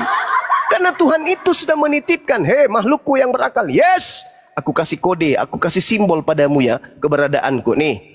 Itu wujud aku ada, aku serahkan rohku kepadamu. Itu wujud aku ada. Ketika aku sudah mencabut rohku padamu, maka kau hanyalah bangkai apa? Kau hanyalah jenazah. Engkau adalah mayat yang terkujur kaku, tak bisa ngapa-ngapain. Karena kenapa? Karena sudah ada unsur rohku di dalammu. Kau akan menjadi tanah kembali. Kau menjadi mayat, membusuk. Kenapa? Karena aku sudah mengambil rohku. Kamu bisa hidup karena adanya aku. Maka hanya orang yang lemah akal lah yang tidak bisa menemukan Tuhan. Harus ada fotonya. Wah, ini foto Tuhan saya, gondrong, lesung pipinya cantik, bibirnya bagus, kumisnya tipis, hidungnya mancung, lehernya bergerigi dan seterusnya. Tak ada Tuhan kayak gitu. Itu pagan namanya. Orang yang berakal itu pejamkan mata, berseru, wahai engkau yang menciptakan alam semesta. Maka yang menciptakan alam semesta itu mendengar, melihat. Oh, hambaku si Fulan lagi memujiku, lagi memuliakanku. Itu, orang yang berakal itu begitu. Makanya Nabi Abraham, mana Tuhannya? Tak bisa kita lihat. Tuhannya Musa mana? Tak bisa kita lihat. Tuhannya Yesus mana? Tak bisa kita lihat. Tuhannya Nabi Muhammad? Tak bisa kita lihat. Lalu apa? Bagaimana cara kita berhubungan dengan esensi yang menciptakan kita? Dengan cara ibadah. Makanya umat Islam itu 5 kali sehari semalam. Ngapain mereka? Berkontak dengan Tuhan. Berbeda dengan kalian. Ada harus patungnya di depan, sujud di situ, cium-cium patungnya. Apa itu? Pagan. Mempertuhankan makhluk. Ya, sebenarnya bukan mencium patung gitu loh. Itulah wujudnya. Itulah apanya tadi itu, inkarnasinya tadi itu gitu. Pagan itu pagan itu namanya. Artinya sama seperti orang Quraisy. Mereka tidak mempertuhankan berhala-berhala itu, tidak. Mereka jadikan berhala itu sebagai mediasi. Ketika mereka ditanya, siapa yang menciptakan kalian? Allah. Siapa yang menjadikan semuanya ini? Allah. Kenapa kamu menjadikan patung berhala-berhala ini? Karena kami tidak bisa melihat Allah. Maka kami bentuk ini sebagai mediasi bahwa kami menyembah kepada Allah. Tapi kamu mempertuhankan ini? Tidak, kami tidak mempertuhankan. Kami hanya memediasikan ini. Membentuk, itu sama halnya. Makanya ada perintah dalam kitabnya Nabi Musa. Jangan kau membentuk, jangan kau membuat patung yang menyerupai apapun baik di langit maupun di bumi. Sekarang begini. Teman-teman Kristen ketika berseru, wahai Yesus. Yesus dengar nggak? Ya, dengarlah, kan dia Tuhan. Mana dalilnya? Mana dalilnya Yesus Maha mendengar? Ya nggak ada sih. Nggak ada. Itu hanya sangkaan kalian saja. Tapi kalau Tuhannya Yesus yang kita seru, wahai Tuhannya Yesus. Mendengar nggak sang Tuhan? Sang Tuhan mendengar nggak? Mendengar, Paman. Mendengar, Paman. Jelas mendengar. Annallaha sami'. Sesungguhnya Allah itu Maha mendengar. Itu dalilnya. Tuhan yang kami sembah Maha mendengar. Kalau Yesus ada nggak Maha mendengar? Enggak. Aku tidak dapat berbuat apa-apa dari diriku sendiri. Wah, mati, celaka. Yang kayak gini dituhankan. Makanya Yesus mengatakan dalam Yohanes 17 nomor 3, wahai Bani Israel, seluruhnya kalian tidak akan bisa mendapatkan hidup kekal kecuali kalian mengenal Allah satu-satunya Tuhan yang benar dan mengenal aku Yesus yang diutusnya. Nah, itu konsepnya. Yohanes 17 nomor 3. Dalam Islam, la ilaha illallah Yesus Rasulullah. Dalam Islam tuh. Iman Islam ke sana enggak? Ke sana. Berarti Islam mendapatkan hidup yang kekal. Yes. Kristen bisa enggak mendapatkan hidup kekal? Gimana ceritanya? Keluaran 20:3. Jangan ada ilah lain di hadapan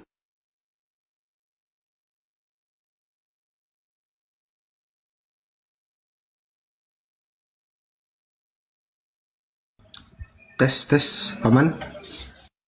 Hilang suara Pak Jemaah. Assalamualaikum warahmatullahi wabarakatuh. Waalaikumsalam, Paman. Tuhan tidak mau. Waalaikumsalam warahmatullahi wabarakatuh. Tuhan nggak mau kemudian ada ilah lain di hadapannya. Nggak mau. Yesus dilantik jadi Tuhan. Mau nggak Tuhan? Nggak mau. Makanya Yesus mengusir karena Yesus diilahkan. Siapa yang mengilahkan? Ya Kristen. Makanya Yesus mengatakan kepada Bani Israel, waspadalah kepada serigala yang datang kepadamu nyamar seperti domba. Padahal mereka adalah serigala yang buas. Kenapa orang-orang itu disebut serigala yang buas? Karena mereka membunuh anaknya sendiri. Memakan anaknya sendiri. Kenapa dikatakan membunuh anaknya sendiri? Kenapa? Karena dia mengajarkan anaknya darah dagingnya sendiri untuk menyembah kepada selain daripada ilah yang diperkenalkan oleh para nabi. Itu sama hanya membunuh anak kita. Anak kita lahir suci, kita bentuk dia menjadi karakter seorang yang menyembah selain daripada pencipta langit dan bumi. Itu sama halnya kita membunuh dia. Makanya orang-orang ini disebut sebagai apa? Serigala yang buas. Anak sendiri dimakan. Orang yang betul adalah menumbuh kembangkan anaknya lalu diajarkan untuk berpikir. Nah, cari agama yang betul. Cari agama yang betul. Kalau engkau menemukan Islam betul, masuk Islam. Hindu yang betul, masuk Hindu. Kristen yang betul, masuk Kristen. Bagaimana cara membetulkan segala sesuatunya? Terkhusus iman. Segala sesuatunya dibenarkan oleh akal. Oke, gini Bang ya. Berikan saya waktu dulu untuk menjawab ini semua gitu loh. Ya, karena silakan. banyak pertimbangan. Oke? Oke, kita tanya jawab boleh 5 menit. Boleh tanya jawab kita 5 menit, boleh? Boleh. Oke. Menurut Saudari Olan, apakah semua iman yang ada di setiap agama itu betul? Ya betul. Berarti iman Islam betul? Ayo, Ya. jujur, iman Islam betul. Iman Hindu? Iman Hindu betul nggak? Ya, ya gitu gue. Iman seseorang itu ya, ya benar-benar. Berarti Hindu benar, Buddha juga benar. Ya semua agama itu benar. Berarti Tuhan itu banyak.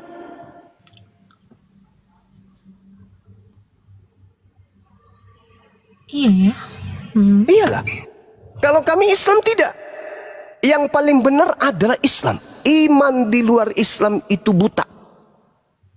Kami percaya diri dengan iman kami. Karena kami meyakini itu adalah sebuah kebenaran. Kenapa kami meyakini sebuah kebenaran? Karena iman kami berlandaskan akal. Jadi tidak semua iman itu benar. Iman Kristen tidak benar.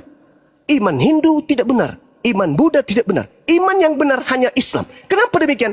Karena hanya iman Islam yang berselaras dengan akal pikiran sehat. Tapi orang Kristen mengatakan imannya betul. Ya. Orang Hindu juga mengatakan imannya betul. Ya. Orang Buddha juga mengatakan imannya betul. Ya. Kenapa demikian? Karena mereka menanggalkan akal. Mereka hanya berdasarkan percaya saja. Yakini saja. Selesai. Tetapi sebagai manusia yang diminta untuk menjadi pemimpin di atas muka bumi ini, dipersenjatai oleh Allah berupa chip perekam. Apa itu akal? Inilah yang membedakan kita. Contoh misalnya, kita ke pasar nih, kita ke pasar beli ikan atau beli baju atau apapun itu.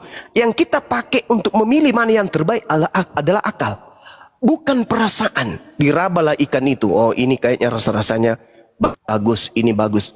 Bukan perasaan itu yang kita pakai. Begitu juga pakaian. Ketika kita memilih pakaian, yang kita pilih adalah sesuai dengan akal. Ini cocok dengan saya. Kulit saya putih, hidung saya mancung, tingginya saya sekian. Ini yang cocok. Apa yang kita pakai? Mengukur itu akal. Begitu kita masuk sekolah, kita pilih sekolah-sekolah yang bagus. Apa yang kita pakai? Akal. Kita ingin beli mobil, apa yang kita pakai? Akal. Kita ingin beli kendaraan, akal. Kita memilih pasangan, akal. Memilih agama, kenapa kita tidak menggunakan akal? Bukankah agama ini adalah kendaraan kita?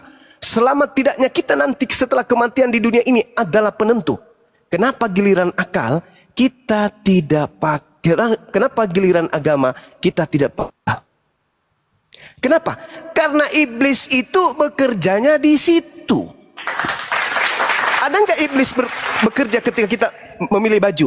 Oh ini baju merah, ini baju hitam. Iblis pilih, jangan kau pilih warna merah. Iblis tidak kerja di situ. Ketika kita ingin membeli buah durian, buah pisang, mana yang kita mau beli? Iblis membisikkan, jangan kau beli durian, beli saja pisang. Apakah iblis? Enggak. Tapi ketika kita berbicara mengenai akidah, agama, Tuhan, iblis di situ bekerja.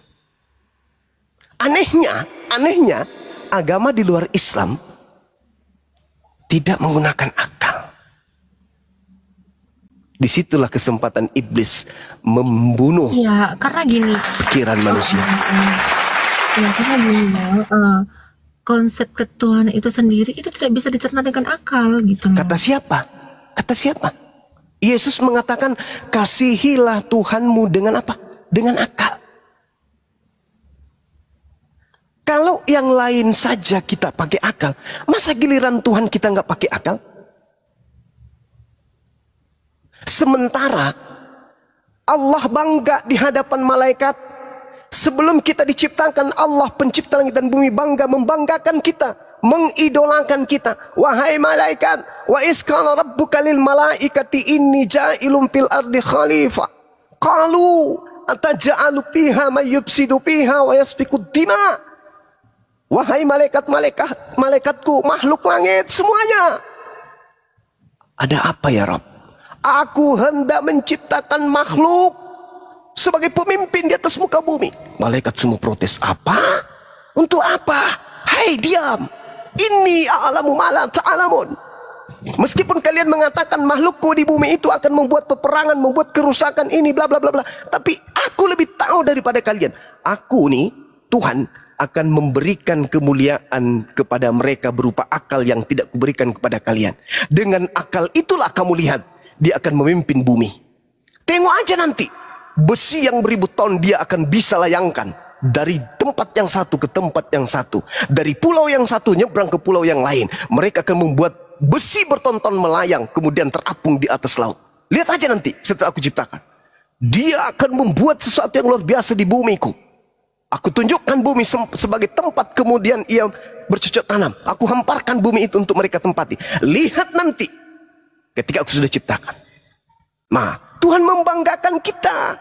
Dan ketika Tuhan membanggakan kita di tengah-tengah makhluknya yang lain, Allah dikecewakan dengan adanya makhluk bernama manusia yang justru mematikan akalnya. Kemana dia pergi nanti? So, Allah beri sanksi neraka. Tapi mereka yang membanggakan Allah di hadapan makhluk yang lain mendapatkan imbalan jannah surga. Ayo. Iblis mengatakan, oh tidak dong. Saya akan buktikan bahwa makhluk yang kau banggakan yang menjadi pemimpin di atas muka bumi itu tak lebih mulia daripada aku. Kau buat dia sehina-hinanya. Bahkan kau kasih akal, tapi pola hidupnya sama seperti binatang. Bahkan akan kubuat dia lebih rendah dari binatang. Tengok aja nanti. Akan kubuat hanya sedikit yang akan beriman kepadamu. Hanya sedikit. Selebihnya akan kubuat dia bersamaku masuk ke neraka. Tengok aja, kumatikan akalnya. Apa kata Allah? Inni a'lamu ma la ta'lamun. Aku memberikan akal. Nih, coba kuciptakan Adam. Innama amruhu idza arada syai'an ayaqula lahu kun fayakun. Jadi Adam. Ketika Adam dicipta kemudian di hadapan para malaikat ditanya, "Hei Adam, apa itu namanya gunung? Itu apa namanya laut? Itu apa namanya sapi? Yang ini apa namanya kambing? Yang ini namanya apa? Tumbuh-tumbuhan." Nah, tengoklah. Lihat. Lihat wahai para malaikatku. Makhlukku ini luar biasa. Dia tahu. Dia tahu. Dia bisa berkarya sama sepertiku. Dia bisa kemudian berbicara sama sepertiku. Dia bisa kemudian berkarya sama sepertiku. Dia bisa membuat sesuatu sama sepertiku. Inilah makhlukku yang paling mulia. Tapi apa kata iblis? Tengoklah sebentar. Hanya sedikit dari mereka ya Rabb. Demi kemuliaanmu, izinkan aku membuktikan itu. Aku buat mereka semua akan melupakan engkau. Dan aku buat mereka tergiring untuk justru menyembah bukan kepadamu, tetapi kepada makhlukmu yang lain. Ketika kau mengutus makhluk yang luar biasa, mampu ini, mampu itu, akan kubuat otak mereka berpikir, wah ini Tuhan. Ketika engkau perlihatkan api itu menyala, bisa membakar apa yang ada di depannya, maka sebagian dari mereka aku akan buat berpikir, inilah Tuhan, api ini adalah Tuhan. Ketika engkau menciptakan gunung yang besar, maka aku perlihatkan sebagian dari mereka untuk menganggap bahwa gunung yang besar itu adalah Tuhan. Ketika engkau menciptakan lautan yang luas, akan kubuat mereka kemudian menyembah kepada lautan itu. Ketika engkau menciptakan kemudian bintang di langit, matahari yang ada, akan kubuat mereka sebagian mempertuhankan itu. Intinya, kubuat mereka kufur, kubuat mereka kafir dan ingkar kepadamu. Kau utus nabi, ku giring mereka untuk mengingkarinya. Kau utus rasul, ku giring kemudian mereka untuk membunuhnya dan menyalibnya. Tengok aja, aku akan buktikan itu. Makanya di dalam Al-Quran setiap umat Islam itu berbuat, a'udzubillahi minasyaitonirrajim. Aku berlindung kepada Allah dari godaan setan yang terkutuk. Itu hanya ada di Isa. Nah, makanya kemudian yang terjadi hari ini adalah umat Islam di setiap pola hidupnya itu harus berlandaskan kepada siapa? Bismi. Bismi. Dengan menyebut nama Allah. Itu yang terjadi. Ya jadi segitu ya, teman-teman yang Kristen utamanya. Kenapa umat Islam itu dihadirkan oleh Allah sebagai pembawa kabar gembira dan pembawa peringatan kepada kalian. Karena kalian berasal dari agama terdahulu, agama leluhur kalian, tidak berasal dari agama para nabi. Karena itulah kemudian agama nabi terakhir datang sebagai pola kabar gembira dan pemberi peringatan. Anda mengikuti kabar gembira itu, Anda mengikuti pembawa peringatan ini, alhamdulillah. Kalian ingkar, maka siap-siap bersama dengan iblis di dalam api neraka. Sekira begitu, teman-teman sekalian. Silakan dilanjut. Di sini sudah hampir masuk pukul 5:30. Tandanya kita harus menuju kepada maghrib. Silakan. Olan kemana? Terpental. Oh, terpental. Dibawa sama Lucifer keluar. Silakan dilanjut. Silakan Dek, silakan. Kang Dito, Akang, silakan. Christian. Mau nanya nih, Juma. Iya. Boleh nanya nggak? Quran boleh. Abad 7 yang buang Quran abad 7 naskah asli siapa? Kenapa? Yang Quran yang abad 7 naskah aslinya yang buang siapa? Naskah asli dibuang. Naskah asli dibuang. Naskah itu apa, Bang? Naskah nggak tahu. Lu umur berapa? Naskah nggak tahu. Ya enggak, saya tanya dulu. Naskah berapa? Naskah itu apa? Aku tanya dulu. Naskah itu apa, Bang? Artinya kau di naskah apa? Saya tanya sebelum saya menjelaskan. Naskah itu apa, Bang? Mau dakwah naskah. Juma. Ya, Jum, gimana dong? Masa nggak tahu Jum naskah itu kan saudara sendiri tahu nggak naskah itu apa? Tulisan Jum. Oh, tulisan. Iya, tulisan. Nah, pertanyaan Anda apa? Quran yang udah di zaman Muhammad dari tulis. Nah, berarti tulisan, ya kan ya? Ya. Oke, baik. Tulisan Quran udah ditulis loh zaman Muhammad. Oke, baik. Saya jawab ya. Uang atau naskah? Cuma ya udah. Pertanyaan Anda itu lucu loh. Anda bertanya naskah kan? Karya tulis yang dibuat dengan tangan. Betul? Jangan curhat. Cerita aja udah. Jangan curhat, Jum.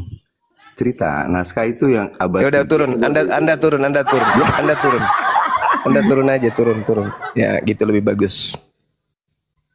Aman kok? Aman. Karena kalau saya sampai menghantam Anda nanti, mana karya tulis yang dihasilkan angkatan pertama murid Yesus? Mana? Nangis Anda? Nangis. Jadi mending Anda turun. Karena Al-Quran itu budayanya jelas. Budaya lisan, hafalan. Kemudian budaya tulisan. Dua pembenteng kuat dari sanad Al-Quran. Itu nggak bisa kemudian ada orang yang membantai itu. Mushaf sudah ada pada zaman Rasulullah. Hadisnya jelas. Tidak bisa kemudian orang manapun mengingkari itu. Karena kami umat Islam paham betul Al-Quran naskahnya sudah ada dari sejak baginda Rasulullah Muhammad sallallahu alaihi wasallam itu ada di atas muka bumi. Silakan Anda baca hadis riwayat Bukhari 2990 dan juga hadis riwayat Muslim 1869. Naskah sudah ada sejak baginda Rasulullah Muhammad sallallahu alaihi wasallam. Selain naskah ada, zaman Rasulullah semua para murid itu menghafal. Makanya dikatakan dalam hadis Rasulullah, "Huzu al-Qur'an min arba'ah." Terima Al-Quran itu dari keempat sahabatku. Tuh, ada legalitas. Nah sekarang, kalau saya berbicara tentang Bible, sesuai dengan pertanyaan saudara, naskah Bible mana? Yang pertama. Bagus.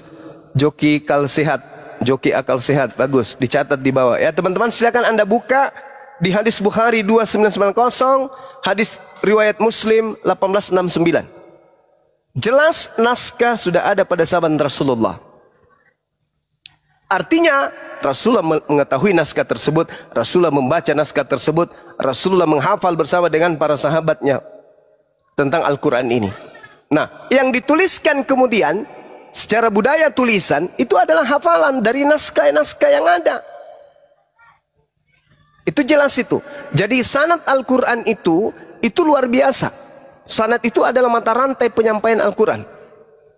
Manuskripnya jelas, naskahnya jelas, apalagi hafalannya jelas, tulisannya jelas, bacaannya jelas. Itulah Al-Quran.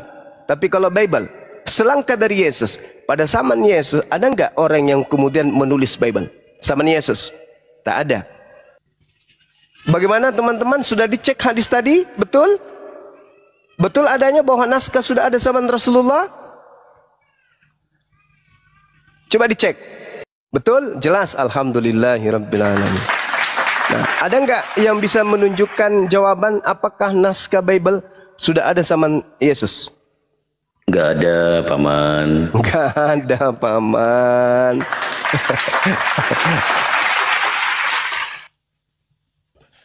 Oke, silakan teman-teman diambil alih dulu. Ya, Bang Zuma, iya kan persiapan maghrib kan? Iya.